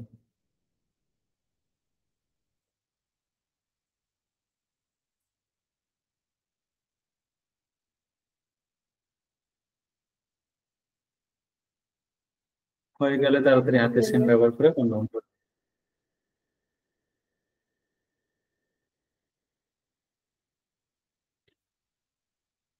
স্যার যদি 1 থেকে আমার 100 হয় তাহলে 100 স্কোয়ার হবে। 1 থেকে 100 পর্যন্ত যদি বিজোড়, লাস্টেরটা বিজোড় সংখ্যা কটা আছে? 1 থেকে 100 মধ্যে 50টা আছে, তো 50 স্কোয়ার হবে, 100 স্কোয়ার কেন হবে? 1 থেকে 100-র মধ্যে ওইটা বার করে নেবো আগে, তাই তো? মানে কটা আছে ওইটা কি আগে, করে বার কটা? করবো? 1 থেকে, আমি বলছি স্যার ওই যে 1 থেকে এখনই যে বললাম 1 থেকে 100 যখন বলা হবে, এখানে মোট কটা সংখ্যা আছে? 100টা। হ্যাঁ, এবার বিজোড় দিয়ে শুরু হয়েছে, জোড় দিয়ে শেষ হয়েছে, তার মানে এই যে 100টা নাম্বার আছে, অর্ধেক হচ্ছে জোড় সংখ্যা, অর্ধেক হচ্ছে বিজোড় সংখ্যা। 50টা বাই জোড় তো 2 50। করতে হবে। হ্যাঁ, বোঝা গেছে এই পর্যন্ত? কোশ্চেন নম্বর 7, 405 দ্বারা গঠিত ক্ষুদ্রতম বৃহত্তম 3 অঙ্কের সংখ্যাগুলোর পার্থক্য লিখুন। ক্ষুদ্রতম সংখ্যা কি হবে 405 দ্বারা? 405 দেখো স্যার 405। 045 কিন্তু 3 অঙ্কের সংখ্যা নয়, এটা হবে না। ক্ষুদ্রতম হচ্ছে 405, আর বৃহত্তম 540। 540। এদের বিয়োগ করলে কত হবে? 135। 135। বোঝা গেছে? বোঝা গেছে প্রত্যেকের? কনফার্ম করো।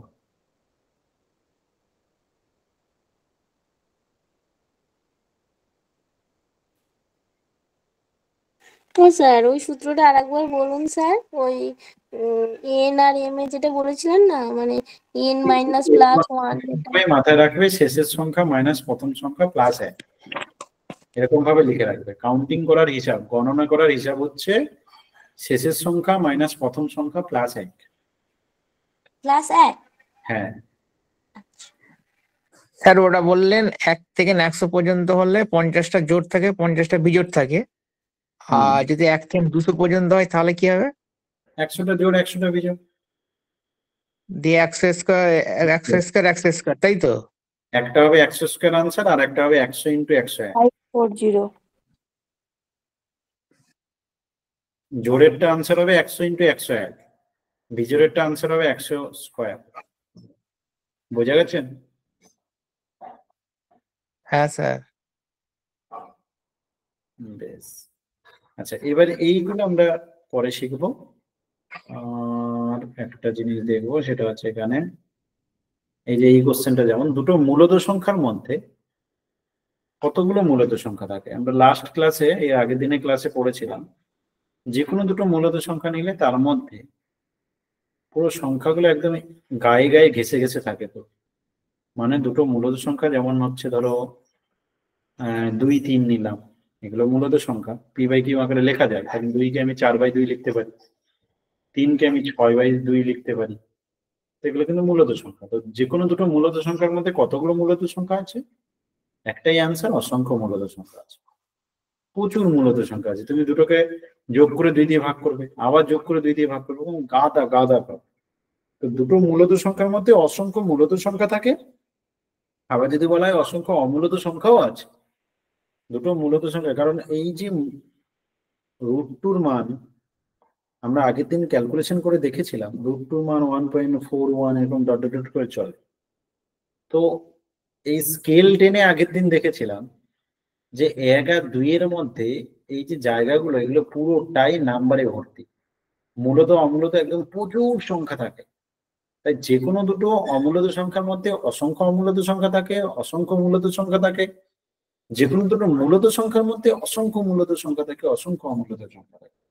এই সমস্ত কোশ্চেনের আনসার হবে অসংখ্য মূলদ সংখ্যা আছে। বোঝা গেছে? বোঝা গেছে?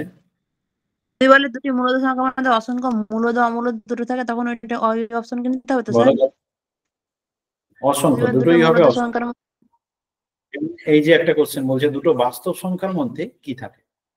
দুটো বাস্তব সংখ্যার মধ্যে অসংখ্য মূলদ ও অমূলদ সংখ্যা আছে। বুঝেছো? মূলদ সংখ্যাও অসংখ্য থাকে, অমূলদ সংখ্যাও অসংখ্য থাকে। ঠিক আছে? তো স্যার বাকি অঙ্কগুলো আগের ক্লাসে হয়ে গেছে? হ্যাঁ, এর মাঝে যেগুলো আমি ছাড়লাম এগুলো আগে হয়েছে, যেটা হয়নি সেটা পরে করাবো।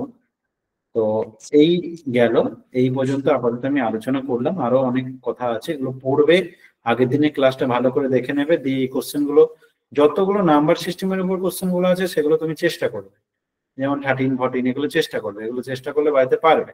আমি ক্লাসে আবার আলোচনা করে দেবো। আমি এরপরে নেক্সট যেটা হচ্ছে, আমরা পেডাগগির ক্লাসটা একটু করবো, ঠিক আছে? কারণ শুধুমাত্র নাম্বার পড়লে বোরিং আসবে, বা একটা জিনিস নিয়ে একটা একটা ক্লাস না কাটিয়ে আমরা মিক্সড করে করে একটু পড়াশোনা করবো, ঠিক আছে? আচ্ছা, পেডাগগিতে আমরা আজকে টিচিং লার্নিং মেটেরিয়াল এটা নিয়ে আলোচনা করবো। এটা আমরা আগে অল্প আদক হয়তো জানি, কিন্তু মোটামুটি এটা নিয়ে আমরা একটু আজকে আলোচনা করবো। Teaching learning material, TLM। এই টিচিং লার্নিং মেটেরিয়ালের ফুল ফর্ম এখানে লেখা আছে। TLM এর ফুল ফর্ম আর কি, যেটাকে টিচিং এড বা TLM বলা হয়। সেই TLM এর ফুল ফর্ম কি না, টিচিং লার্নিং। বানানটা ভালো করে দেখবে, পরীক্ষায় এই বানানটা দেয়, টিচিং লার্নিং মেটেরিয়াল। প্রত্যেকের স্ক্রিনটা দেখতে পাচ্ছ তো? হ্যাঁ হ্যাঁ। TLM শিক্ষার উপকরণ। মানে আমরা ক্লাসরুমে একটা শিশুকে পড়াতে গেলে যদি শুধুমাত্র মুখে বলতে থাকে না, আমি ধরো মুখে বলতে, আমি এই যে ক্লাস নিচ্ছি এই মুহূর্তে, আমি যদি পুরো ক্লাসটা শুধু মুখে গল্প করতাম আর কিছু দেখাতাম না, তাহলে কিন্তু তুমি অনেক কিছুই বুঝতে পারতে না, ধোঁয়াশা হয়ে যেত, ঠিক আছে? অনেক কিছুই তোমার মধ্যে প্রবলেম হয়ে যেত। তো সেক্ষেত্রে কি হয়, যে আমরা নানা রকম মেথড অ্যাপ্লাই করি। আমরা কিছু লিখি, বোর্ড ব্যবহার করি, কিছু নানা রকম ছবি দেখানোর চেষ্টা করি, কিছু উদাহরণ দেওয়ার চেষ্টা করি, এরকম নানাভাবে আমরা প্রেজেন্টেশন করার চেষ্টা করি। এই যে ব্যাপারটা থাকে, তেমনি আমরা TLM থাকে ছোট বাচ্চাকে পড়ানোর জন্য নানা রকম ছবি বানিয়ে, কোনো ঘড়ি হয়তো কাগজ দিয়ে ঘড়ি বানিয়ে তাকে দেখাচ্ছি যে ঘড়ি কি করে, ঘড়ির কাঁটা মানে ঘন্টার কাঁটা, মিনিটের কাঁটা কিভাবে বুঝতে হয়, কি করতে হয়, সেই কাজগুলো। তো এই টিচিং লার্নিং মেটেরিয়াল কিন্তু প্রতিটা সাবজেক্টে আছে। মানে তুমি বাংলা, CDP, EVS প্রত্যেকটা জায়গায় ব্যবহার হবে, এবং প্রত্যেকটা সাবজেক্টে আলাদা আলাদা থাকে। মানে এখানকার টিচিং লার্নিং মেটেরিয়াল যা হবে অঙ্কের ক্ষেত্রে, সেটাই যে ভূগোলে হবে বা বাংলায় হবে এমন ব্যাপার নয়। প্রত্যেকটা জায়গায় আলাদা আলাদা গল্প। তো আমাদের ক্ষেত্রে টিচিং লার্নিং মেটেরিয়াল কি কি থাকতে পারে, আমরা কি কি ব্যবহার করি? নর্মালি আমাদের বেশি ব্যবহার হয় ব্ল্যাকবোর্ড, ঠিক আছে? চক ডাস্টার ব্যবহার হয় বেশি টিচিং লার্নিং মেটেরিয়ালের মধ্যে।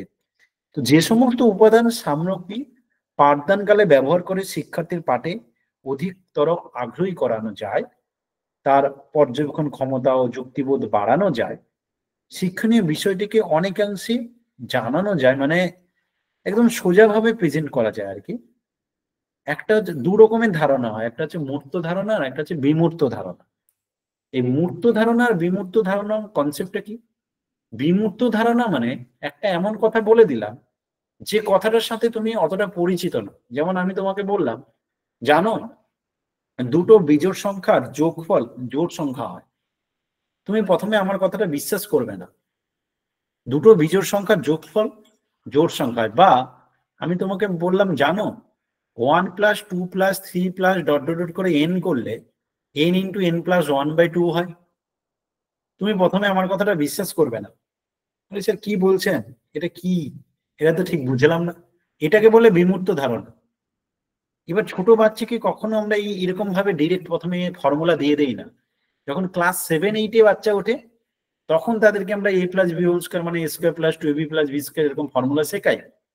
কিন্তু তার আগে পর্যন্ত বাচ্চাদেরকে আমরা কিন্তু এরকম ফর্মুলা দিয়ে অঙ্ক করাই না।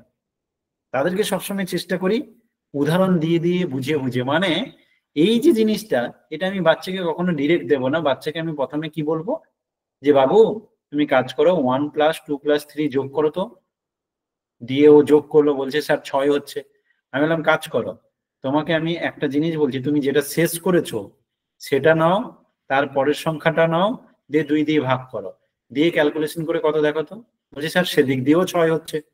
তাহলে এইভাবে আমি তাকে এই জিনিসটা প্রথমে না বলে তাকে আমি প্রথমে এটা দেখালাম যে যেখানে শেষ হবে সেই সংখ্যা এবং তার পরের সংখ্যা দিয়ে 2 দিয়ে ভাগ করলে যে ক্যালকুলেশনটা হবে সেটাই এর যোগফল হবে। এইটা কয়েকটা উদাহরণ দিয়ে দিয়ে তাকে দেখানোর পরে তারপর যদি আমি এই জিনিসটা বলি, তখন তার মাথায় মাথাটা নিতে পারবে এবং মাথা তখন এটাকে অ্যাকসেপ্ট করবে, নাহলে সঙ্গে সঙ্গে রিজেক্ট করে দেবে। এখন যেমন তোমরা তো এখন ছোট বাচ্চাকে পড়াতে যাবে, তাই প্রথমে তোমাকে ছোট বাচ্চা হতে হবে। এই কারণে আমাকে প্রথম ভাবতে হবে তুমি ছোট বাচ্চা, তাই আমি প্রথমে তোমাকে ছোট বাচ্চা রূপে পড়াচ্ছি। তো প্রথমে আমি কি করলাম, উদাহরণ দিয়ে দেখালাম যে কিভাবে হচ্ছে, তারপর ফর্মুলাটা শেখালাম 1 + 2 + 3 + ডট ডট n হলে n × n + 1/2 হয়। এই যে পদ্ধতি, এই পদ্ধতিটাকে আমরা আরোহী পদ্ধতি বলি। আরোহী পদ্ধতি বা ইন্ডাকটিভ মেথড যেটা হয়, এই আরোহী পদ্ধতিতে আমরা ছোট বাচ্চাদেরকে শেখাই। ওই যে মানে প্রাথমিক শিক্ষাটা আমরা এইভাবেই দিই, যেখানে নানা রকম উদাহরণ দেই, জানা জিনিস দেই, তারপর সেখান থেকে একটা অজানা কথা বলে ফেলি। বুঝেছো? ক্লিয়ার হলো ব্যাপারটা? তো মূর্ত কথাটা মানে জানা, মানে যেসব জানা উদাহরণ আর কি। তো শিক্ষণীয় বিষয়টিকে অনেকাংশে মূর্ত করে তোলা হয়, মানে এই টিচিং লার্নিং মেটেরিয়ালের মাধ্যমে বাস্তব জিনিস যখন আমি দেখিয়ে কোনো কিছু বোঝাবো না, কোনো একটা বাস্তব উদাহরণ দিয়ে যদি তোমাকে বোঝাই, কোনো বাস্তব জিনিস দিয়ে যদি আমি জিনিসটাকে প্রেজেন্ট করি, তখন কি হয়, স্টুডেন্টের বুঝতে সুবিধা হয়। তাই সেক্ষেত্রে স্টুডেন্টের বেশি ইন্টারেস্ট হয়। তো বিষয়টি শিক্ষার্থীর কাছে বোধগম্য করে তোলা হয়, সেগুলোই হলো আমাদের কাছে শিক্ষার উপকরণ বা টিএলএম বা টিচিং এড বলতে পারি। বুঝেছো এই পর্যন্ত? কনফার্ম করো। এই পর্যন্ত যা বললাম প্রত্যেকে বুঝেছো? আচ্ছা, এরপর যেটা আছে, শিক্ষার্থীর বিভিন্ন ইন্দ্রিয় নির্ভর বিষয়ের ভিত্তিতে উপকরণ শ্রেণী বিভাগ করা হয়। যেমন দৃশ্য নির্ভর, যেগুলো চোখে দেখে করব, শ্রবণ নির্ভর, কানে শুনে কিছু। যেমন কি অনেকে কোনো কিছু মুখস্থ করতে পারে না, তাকে দেখা গেল যে রেকর্ডিং করে দেওয়া হলো, রেকর্ডিং করে দিয়ে তাকে, যেমন আমরা কি করছি, তোমার যাতে পড়াটা ইজি হয়, তুমি কোনো ক্লাস মিস করলে আবার ক্লাসটা দেখতে পাও, বা হয়তো ক্লাসে আমি যেই পড়ালাম, পড়ানোর পরে দেখা গেল অনেক স্টুডেন্ট অনেক কিছু ভুলে যায় বা খাতায় নোট করলো না, কোনো কারণে নোট করতে কিছু জিনিস মিস্টেক করে গেছে বা তাড়াতাড়ি হয়ে গেছে, ওর পক্ষে সেই মুহূর্তে নোট করা সম্ভব হয়নি, তো তাকে রেকর্ডিং ক্লাস প্রোভাইড করা হচ্ছে। তো তার ফলে তার কি লাভ হচ্ছে, সে রেকর্ডিং ক্লাসটাকে চালিয়ে আবার সেটাকে শুনে দেখে আবার জিনিসটাকে সে রেডি করছে, আবার কেউ পড়ে রেডি করে। তো এই জন্য আমরা এটাকে 3টে পার্টে ভাগ করে উপকরণ তৈরি করি। একটা দৃশ্য নির্ভর, একটা হচ্ছে শ্রবণ নির্ভর, একটা হচ্ছে পঠন নির্ভর। বোঝা গেছে?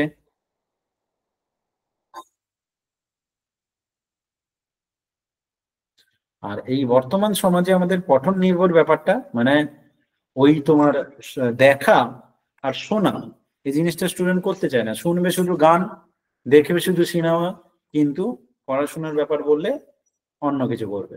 তো এই জন্য পঠন নির্ভর করার চেষ্টা করা হয়, যাতে বাবা মা বকে টোকে যদি একটু বসানো যায়। তো এই জন্য চেষ্টা করা হচ্ছে যে পঠন নির্ভর টিএলএম বানানোর জন্য।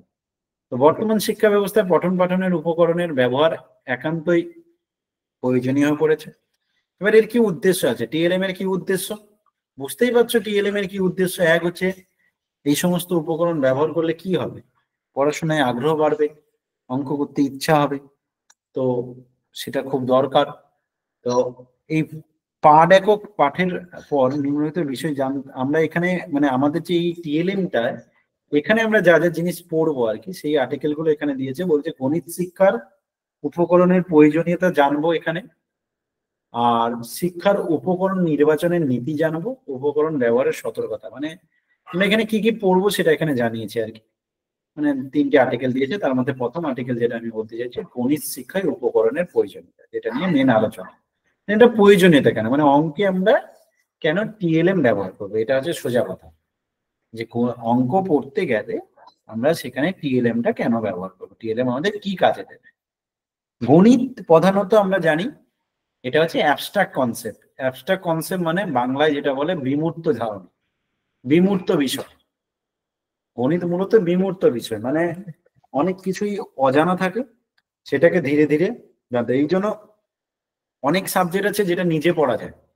একজন স্টুডেন্ট ভর্তি হতে এসে বলছে, স্যার আমি না শুধু ম্যাথ আর ইংলিশটা পড়বো, বাকি সাবজেক্টগুলো নেব না। কেন? তার মনে হয়েছে যে সে বাকি সাবজেক্টগুলো নিজে বাড়িতে পড়তে পারবে, কিন্তু অঙ্কটা সে নিজে নিজে করতে পারবে না, কারণ অঙ্কের বইতে প্রতিটা পেজ খুললেই প্রবলেম। এটা হচ্ছে বিমূর্ত। তেমনি ইংলিশেও তাই এরকম ব্যাপারটা থাকে। তো গণিত মূলত বিমূর্ত বিষয়, গণিত মূলত বিমূর্ত বিষয়। শিক্ষার্থীদের অসংখ্য গাণিতিক বিমূর্ত প্রক্রিয়া শিখতে হয়, অনেক রকমের জিনিস জানতে হয়, অজানা জিনিস। অধিকাংশ শিশু শুধুমাত্র বিমূর্ত চিন্তা করতে আগ্রহী হয় না। মানে আমি একটা ফর্মুলা শিখিয়ে দিলাম আর তুমি সেটাকে অ্যাকসেপ্ট করে নিলে, ওরা পছন্দ করে না, শিশুরা ভালো লাগে না। ঠিক আছে, মানে শুধু ফর্মুলা মুখস্থ করে অঙ্ক করা, এটা অনেকের পছন্দ নয়। তাকে যদি ফর্মুলাটা কি করে এসছে বুঝিয়ে দেওয়া হয়, তখন তার ভালো লাগে। আবার মনে রাখতেও চায় না, অনেকে মুখস্থ করবো, দূর এত মুখস্থ বিদ্যা আমার নেই, যার জন্য তার ক্ষেত্রে অঙ্ক অনেকের ক্ষেত্রে কঠিন হয়ে দাঁড়ায়, বুঝতে প্রবলেম, মনে রাখে না, আগের জিনিস মনে নেই, তার জন্য অঙ্কটা নামছে না। শিশুর এরকম মনোভাবকে দূর করার জন্য উপকরণের ব্যবহার ভীষণ প্রয়োজন। আমরা যদি একটা ফর্মুলা এমন ভাবে প্রেজেন্ট করলাম, এমন উপকরণ ব্যবহার করলাম, তার মনেই থেকে গেল। যেমন পিকে সিনেমাতে আমির খান অর্ধেক ছেলের পোশাক অর্ধেক মেয়ের পোশাক পরে বেরিয়ে পড়েছিল, এমন ভাবে প্রত্যেকের মনে থেকে গেছে পিকেতে সিনটা। ব্যাপারটা ওরকমই, এমন কিছু করতে হবে যাতে মনে থেকে যায়। তো আমরা সেরকমই কিছু জিনিস আলোচনা করছি। যেমন এখানে বলছে কি, উপকরণের মাধ্যমে গণিত বিষয়ে মূর্ত ধারণার মাধ্যমে বিমূর্ত ধারণা দিলে শিক্ষার্থীর কাছে তা সহজবোধ্য ও গ্রহণযোগ্য হয়। মানে আমি যেমন তোমাকে কোনো উদাহরণের মাধ্যমে, কোনো কিছুর মাধ্যমে এমন ভাবে বোঝালাম, জানা কোনো জিনিস তোমার এরিয়াতে আছে এমন কিছু জিনিস দিয়ে যদি বোঝে। যেমন আমি বাচ্চাকে যোগ শেখাবো বা বাচ্চাকে আমি বিয়োগ শেখাবো, আমি তাকে ডিরেক্ট বললাম যে 5 থেকে 3 বাদ দিলে 2 হয়, তার ক্ষেত্রে সেটা চাপ হয়ে যাবে। কি করে হয়, কেন হয়, প্রবলেম। কিন্তু তাকে যদি আমি বলি, বাবু তোমাকে 5টা চকলেট দিলাম, সেখান থেকে তুমি আমাকে 3টে চকলেট দাও তো, সে তখন কি করে 5টা চকলেট থেকে আমাকে 3টে দেবে। তোমার কাছে আর কটা আছে, 2টো। তো এই যে ব্যাপারটা, এটাই হচ্ছে তার কাছে ধীরে ধীরে বিমূর্ত থেকে মূর্ত ধারণা আছে। তো উপকরণের মাধ্যমে গণিত বিষয়ে মূর্ত ধারণার মাধ্যমে বিমূর্ত ধারণা দিলে শিক্ষার্থীর কাছে তার সহজবোধ্য ও গ্রহণযোগ্য হয়। বিমূর্ত নিয়মটি যুক্তিপূর্ণ কারণ জানতে পারে, তখন সে নিয়মটি মনেও রাখতে পারে। আমি কি বোঝাতে পারলাম এইটুকু? এইটুকু পর থেকে বুঝতে পেরেছো? কনফার্ম করো, তাড়াতাড়ি হাত তুলবে। বেশি সময় নেই, তোমাদের উপর চাপও আমি বেশি দেবো না, অল্প অল্প করে চাপ দেবো। পড়তে থাকবে, এই পিডিএফটা ধরে ধরে পড়তে থাকবে। বইটা অলরেডি গ্রুপে দেওয়া আছে, আবার দিয়ে দেবো দরকার হলে।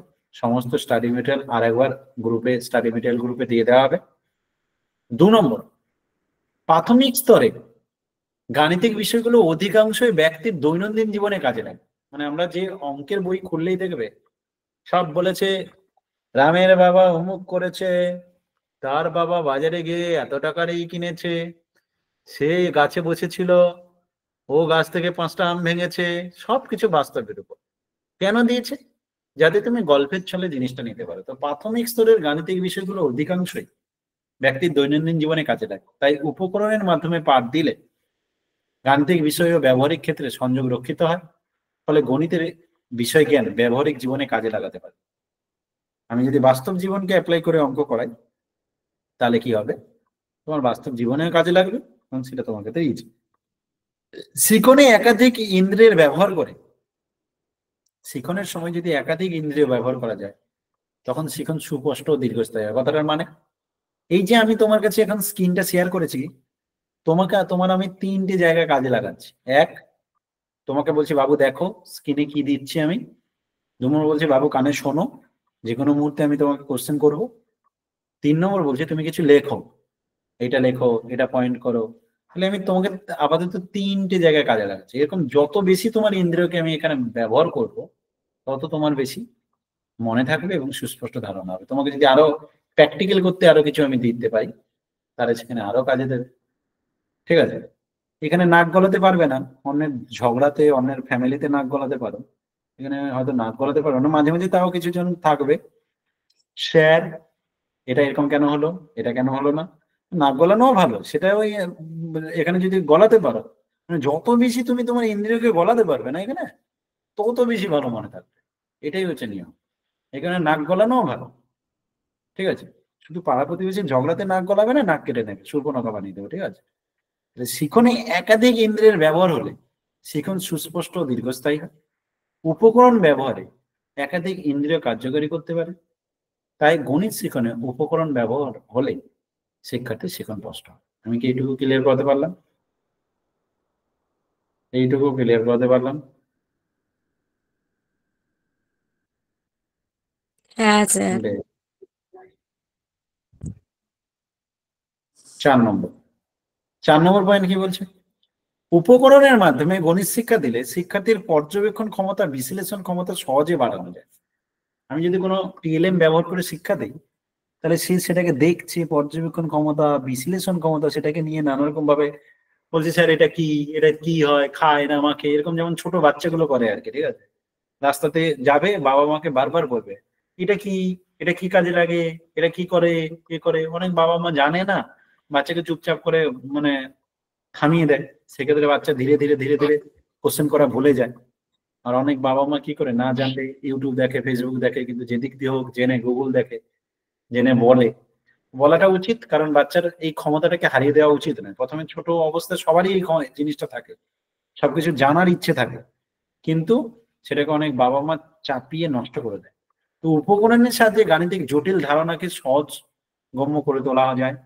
উপকরণের সাহায্যে পাঠ দিলে শিক্ষার্থীকে অধিক সক্রিয় করা যায়। যেমন তোমার যদি সব ইন্দ্রিয় কাজ করতে থাকে তার মানে তুমি অনেক সক্রিয় থাকো, সঠিক সিদ্ধান্ত গ্রহণে উৎসাহিত করা সহজ হয়। তুমি সবকিছু বুঝে বুঝে যখন জিনিসগুলো ব্যবহার করছো তখন তুমি নিজের প্রতি কনফিডেন্সও আসবে, না কে বলেছে আমি অঙ্ক পারবো না, আমিও পারি। উপকরণ শিক্ষকের পাঠদানকে বৈচিত্র্যময় করে তোলে। মানে কেউ যদি টিএলএম ব্যবহার করে পড়ায়, নানা রকম ভাবে উদাহরণ, নানা রকম প্রেজেন্টেশনের মাধ্যমে পড়ায়, তো অন্য স্টুডেন্টের কাছে ওই শিক্ষক ভালোবাসার মানুষ হয়ে যায়, ওনাকে ভালো লাগে, ওনার পড়ানোর স্টাইল ভালো লাগে, ওনার ক্লাস করার জন্য নিজেও পড়ে, তার সাথে সাথে অন্য বন্ধুদেরকেও বলে এখানে পড়, ভালো হবে, ইনি খুব ভালো পড়ায়, বোঝায়। এই ব্যাপারগুলো চলে আসে, মানে মনের মধ্যে না মানে এমন ভাব আসবে যেটা মানে আলাদা রকম একটা ইন্টারেস্ট আছে। সেখান থেকে বোঝা যায় যখন একটা স্টুডেন্ট আসে কারো রেকমেন্ডেশনে, তখন বোঝা যায় যে ওই স্টুডেন্টের ভালো লেগেছে, তাই সে রেকমেন্ড করেছে, নাহলে সে করতো না। তার যদি আমার পড়ানো ভালো না লাগতো তাহলে সে কখনোই আর একজনকে বলতে পারে না। অতএব উপকরণ শিক্ষকের পাঠদানকে বৈচিত্র্যময় করে তোলে, ফলে শিক্ষার্থীর পাঠগণে একঘেয়েমি আসে না। তার যেমন মজা লাগে ক্লাস করতে, সে টানা 2 ঘন্টা ক্লাস করে যাচ্ছে, তারপরেও তার বোরিং ব্যাপারটা আসে না, কারণ তাকে নানা রকম ভাবে প্রেজেন্টেশনের মাধ্যমে নানা রকম উদাহরণ, প্র্যাকটিক্যালি জিনিস নিয়ে করানো হচ্ছে। তো সেক্ষেত্রে তার সুবিধা হয়, মানে একঘেয়েমি ভাবটা আসে না। বাস্তব পরিবেশের কার্যক্রমকে উপকরণের সাহায্যে শ্রেণীকক্ষে শিক্ষার্থীর কাছে উপস্থাপন করা যায়। মানে বাস্তব পরিবেশের কার্যক্রমকে উপকরণের সাহায্যে নানা রকম জিনিসের সাহায্যে বাস্তব জিনিসগুলোকে তুলে ধরা যায়। যেমন আমি ধরো 2 আর 5 যোগ করবো, আমি দুটো পেন নিলাম, কি দুটো দাগ টানলাম, আরো 5টা দাগ টানলাম, দিয়ে যোগ করে বলতে পারলাম। আমি শূন্যের ধারণা দেব, বাচ্চাকে বললাম যে দেখো এই গাছে 5টা পাখি বসেছে, তুমি একটা ঢিল মেরে দিলে সব কটা পাখি উড়ে গেল, এখন গাছে কটা পাখি আছে? তুমি স্যার একটাও নেই। বাচ্চা তখন বলছে একটাও নেই। এই যে একটাও নেই, এটাকে বলে শূন্য। যদি কিছু না থাকে সেটাই হচ্ছে শূন্য। এইভাবে আমরা শূন্যের ধারণা দিতে পারি। এই জন্য বলা হয় যে বিয়োগ শেখানোর পরে শূন্যের ধারণা দিতে হয় বাচ্চাকে। আগে বিয়োগ শেখাতে হয়, তারপর শূন্যের ধারণা দিতে হয় বাচ্চাকে। তো বাস্তব পরিবেশে কার্যক্রমকে উপকরণের সাহায্যে শ্রেণীকক্ষে এই হচ্ছে এর ব্যাপারগুলো। এইটুকু যা বললাম প্রত্যেকে বুঝেছো? এই পর্যন্ত যা বললাম প্রত্যেকের বোঝা গেছে? কনফার্ম করো। আর দুটো জায়গা আছে, একটু আজকে বুঝিয়ে দিই, ভালো করে শুনে নাও। এটা ধরেছি যখন 3.4 আর্টিকেল, শিক্ষা উপকরণ নির্বাচনের নীতি, মানে কেমন নির্বাচন করব, কাদের ক্ষেত্রে কেমন উপকরণ হবে। আমি মানে ক্লাস 3-তে পড়াতে যাব, আমি নিয়ে গেলাম ক্লাস 12-এর কোনো টিএলএম, তাহলে সে বাচ্চা বুঝতে পারবে না, ওদের মাথার উপর দিয়ে যাবে না, শুধু মানে একদম হেলিকপ্টার যাবে, ওরকম ব্যাপারটা হয়ে যাবে। ঠিক আছে? তো বিষয়ের সঙ্গে সঠিক সম্পর্ক রাখতে হবে। যে মানে যে সাবজেক্টটা পড়াতে যাব, অঙ্ক পড়াতে গেছি, ভূগোলের ম্যাম নিয়ে চলে গেছে, ঠিক আছে, তাহলে যা হয় অবস্থা। তো সেটা হচ্ছে প্রবলেম। তার মানে বিষয়ের সঙ্গে সঠিক সম্পর্কযুক্ত বস্তু সামগ্রীকে উপকরণ হিসেবে নির্বাচিত করতে হবে। এটা হচ্ছে সঠিক নির্বাচন করা। শিশুর নিকট পরিচিত, মানে শিশু জানে এমন সমস্ত জিনিস নিয়ে তাকে, আমি এমন একটা উদাহরণ দিলাম যেটা তুমি জানোই না, তাহলে সেটা সেই উদাহরণের কোনো দাম আছে? তোমাকে বললাম একটা হাসির চুটকি বলো, তুমি এমন একটা হাসির চুটকি বললে যেটা নিজেই একা হাসলে, তাহলে সেটা কি হাসির চুটকি হলো? ব্যাপারটা ওরকম দাঁড়ায়। শিশুর নিকট পরিচিত পরিবেশের বিষয়বস্তু হবে পাঠদানের শিক্ষার উপকরণ। নির্বাচিত উপকরণগুলির গঠন সহজ সরল হবে। এমন মানে আমি একটা টিএলএম ব্যবহার করছি আর সেটাকে এত জটিল বানিয়ে দিয়েছি যাতে স্টুডেন্টের আরো মাথা ঘুরে গেছে, বলছে দূর কি সব বোঝাচ্ছে। ঠিক আছে? তাহলে আরো ব্যাপারটা কঠিন হয়ে যাবে। শিক্ষা উপকরণগুলো বাস্তব হতে হবে এবং স্বল্প মূল্য উভয় প্রকারে হতে হবে। মানে কম দামের তো প্রথমত হতেই হবে একটু, সেটা তো দরকারই। তার সাথে কি হতে হবে, মানে তোমার বাস্তব জিনিস হতে হবে, জানা জিনিসগুলো হতে হবে, এবং জানা মানে এমন কিছু জিনিস যেটা জানা থেকে আমরা অজানা কিছু বের করতে পারি, এমন কিছু অজানা ধারণা দিতে পারি, ওইরকম জিনিসও নিতে হবে। ঠিক আছে?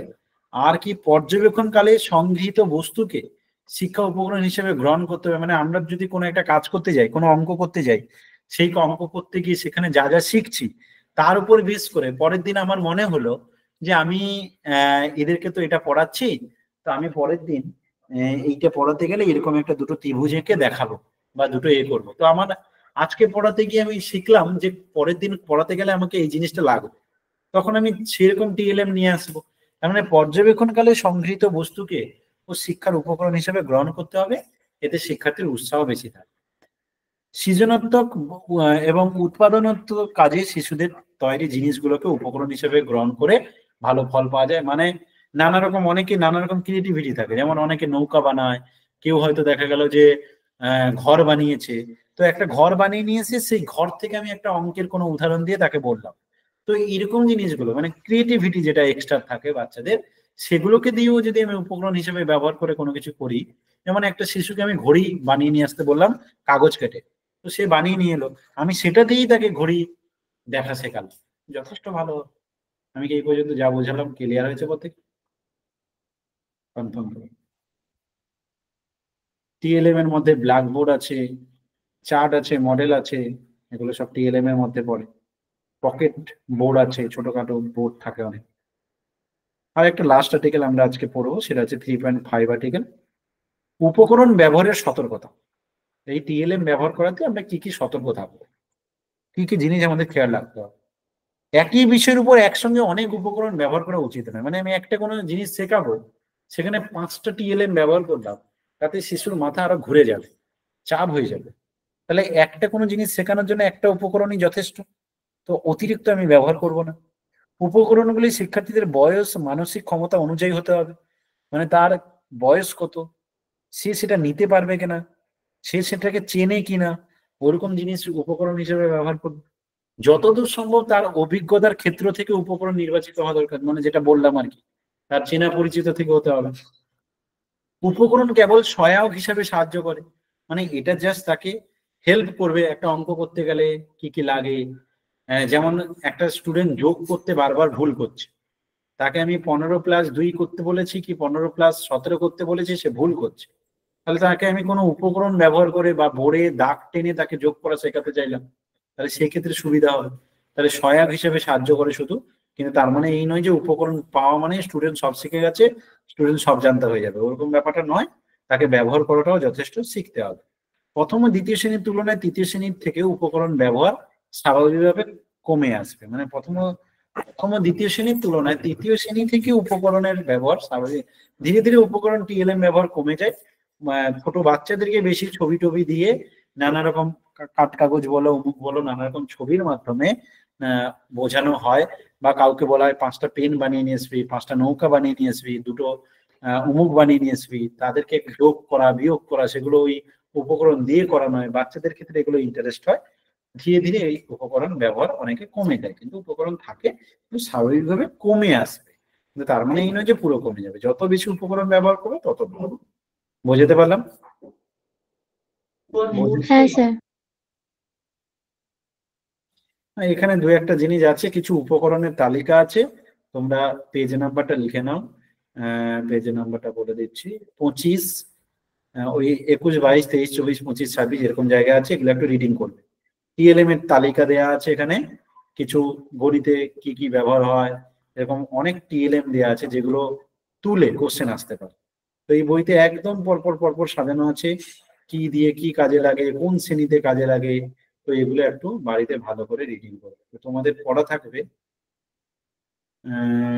কয়েকটি শিক্ষার উপকরণের নমুনাও দেওয়া আছে এখানে, ভগ্নাংশের যোগ বিয়োগ করাতে গণিতের পাঠ্যপুস্তকের বৈশিষ্ট্য এর আগে পর্যন্ত পড়া থাকবে। 3.9 আর্টিকেল পর্যন্ত পড়া থাকবে। 3.9 আর্টিকেল পর্যন্ত পড়া থাকবে, খাতায় লিখে রাখতে পারো। 3.9 আর্টিকেল পর্যন্ত পড়া থাকবে, এই পর্যন্ত ভালো করে। স্যার হ্যাঁ বলো। এই বইটা কি প্রিন্ট আউট করব? করলে করতে পারো, তোমার পড়তে সুবিধা হবে। আর তুমি যদি মনে করো যে না মোবাইলে পড়তে পারবে তাহলে না মোবাইলে না স্যার, মানে প্রিন্ট আউট করাই তাহলে। হ্যাঁ প্রিন্ট আউট করতে পারো, বইটা ভালো পরপর গোছানো আছে, তোমার পড়তে ভালো লাগে। স্যার প্রথম ঠিক তাক আছে। থেকে 3.9 পর্যন্ত পড়া থাকবে? হ্যাঁ একদম প্রথমের দিকে পড়িয়েছি আমি। তো তুমি মোটামুটি টিএলএম যে পার্টটা আজকে পড়ালাম ওই পার্টটা বিশেষ করে অবশ্যই পড়বে, মানে 3.9 পর্যন্ত পড়বে। কোথা থেকে এর আগের গুলো তুমি রিডিং করবে ভালো কথা, কিন্তু এইখান থেকে শুরু করে অবশ্যই পড়বে, মানে পরের ক্লাসে জয়েন করার আগে যেন তুমি অবশ্যই এই শিক্ষা উপকরণ 3.1 মানে 24 নম্বর পেজ থেকে শুরু করে 24 নম্বর পেজ থেকে শুরু করে যেন তুমি চেষ্টা করবে 32-33 পেজ পর্যন্ত পড়া। 24 নম্বর পেজ থেকে শুরু করে চেষ্টা করবে 32-33 পেজ পর্যন্ত পড়া। 3 আর্টিকেলটা ভালো করে পড়বে, ঠিক আছে? ক্লিয়ার? এই 28 স্যার এই বইটা গ্রুপে দেওয়া রয়েছে তো? হ্যাঁ গ্রুপে দেওয়া আছে, আমি আর একবার দিয়ে দেবো। চলো আজকে এই পর্যন্ত, টাটা, গুড নাইট, ভালো থাকবে।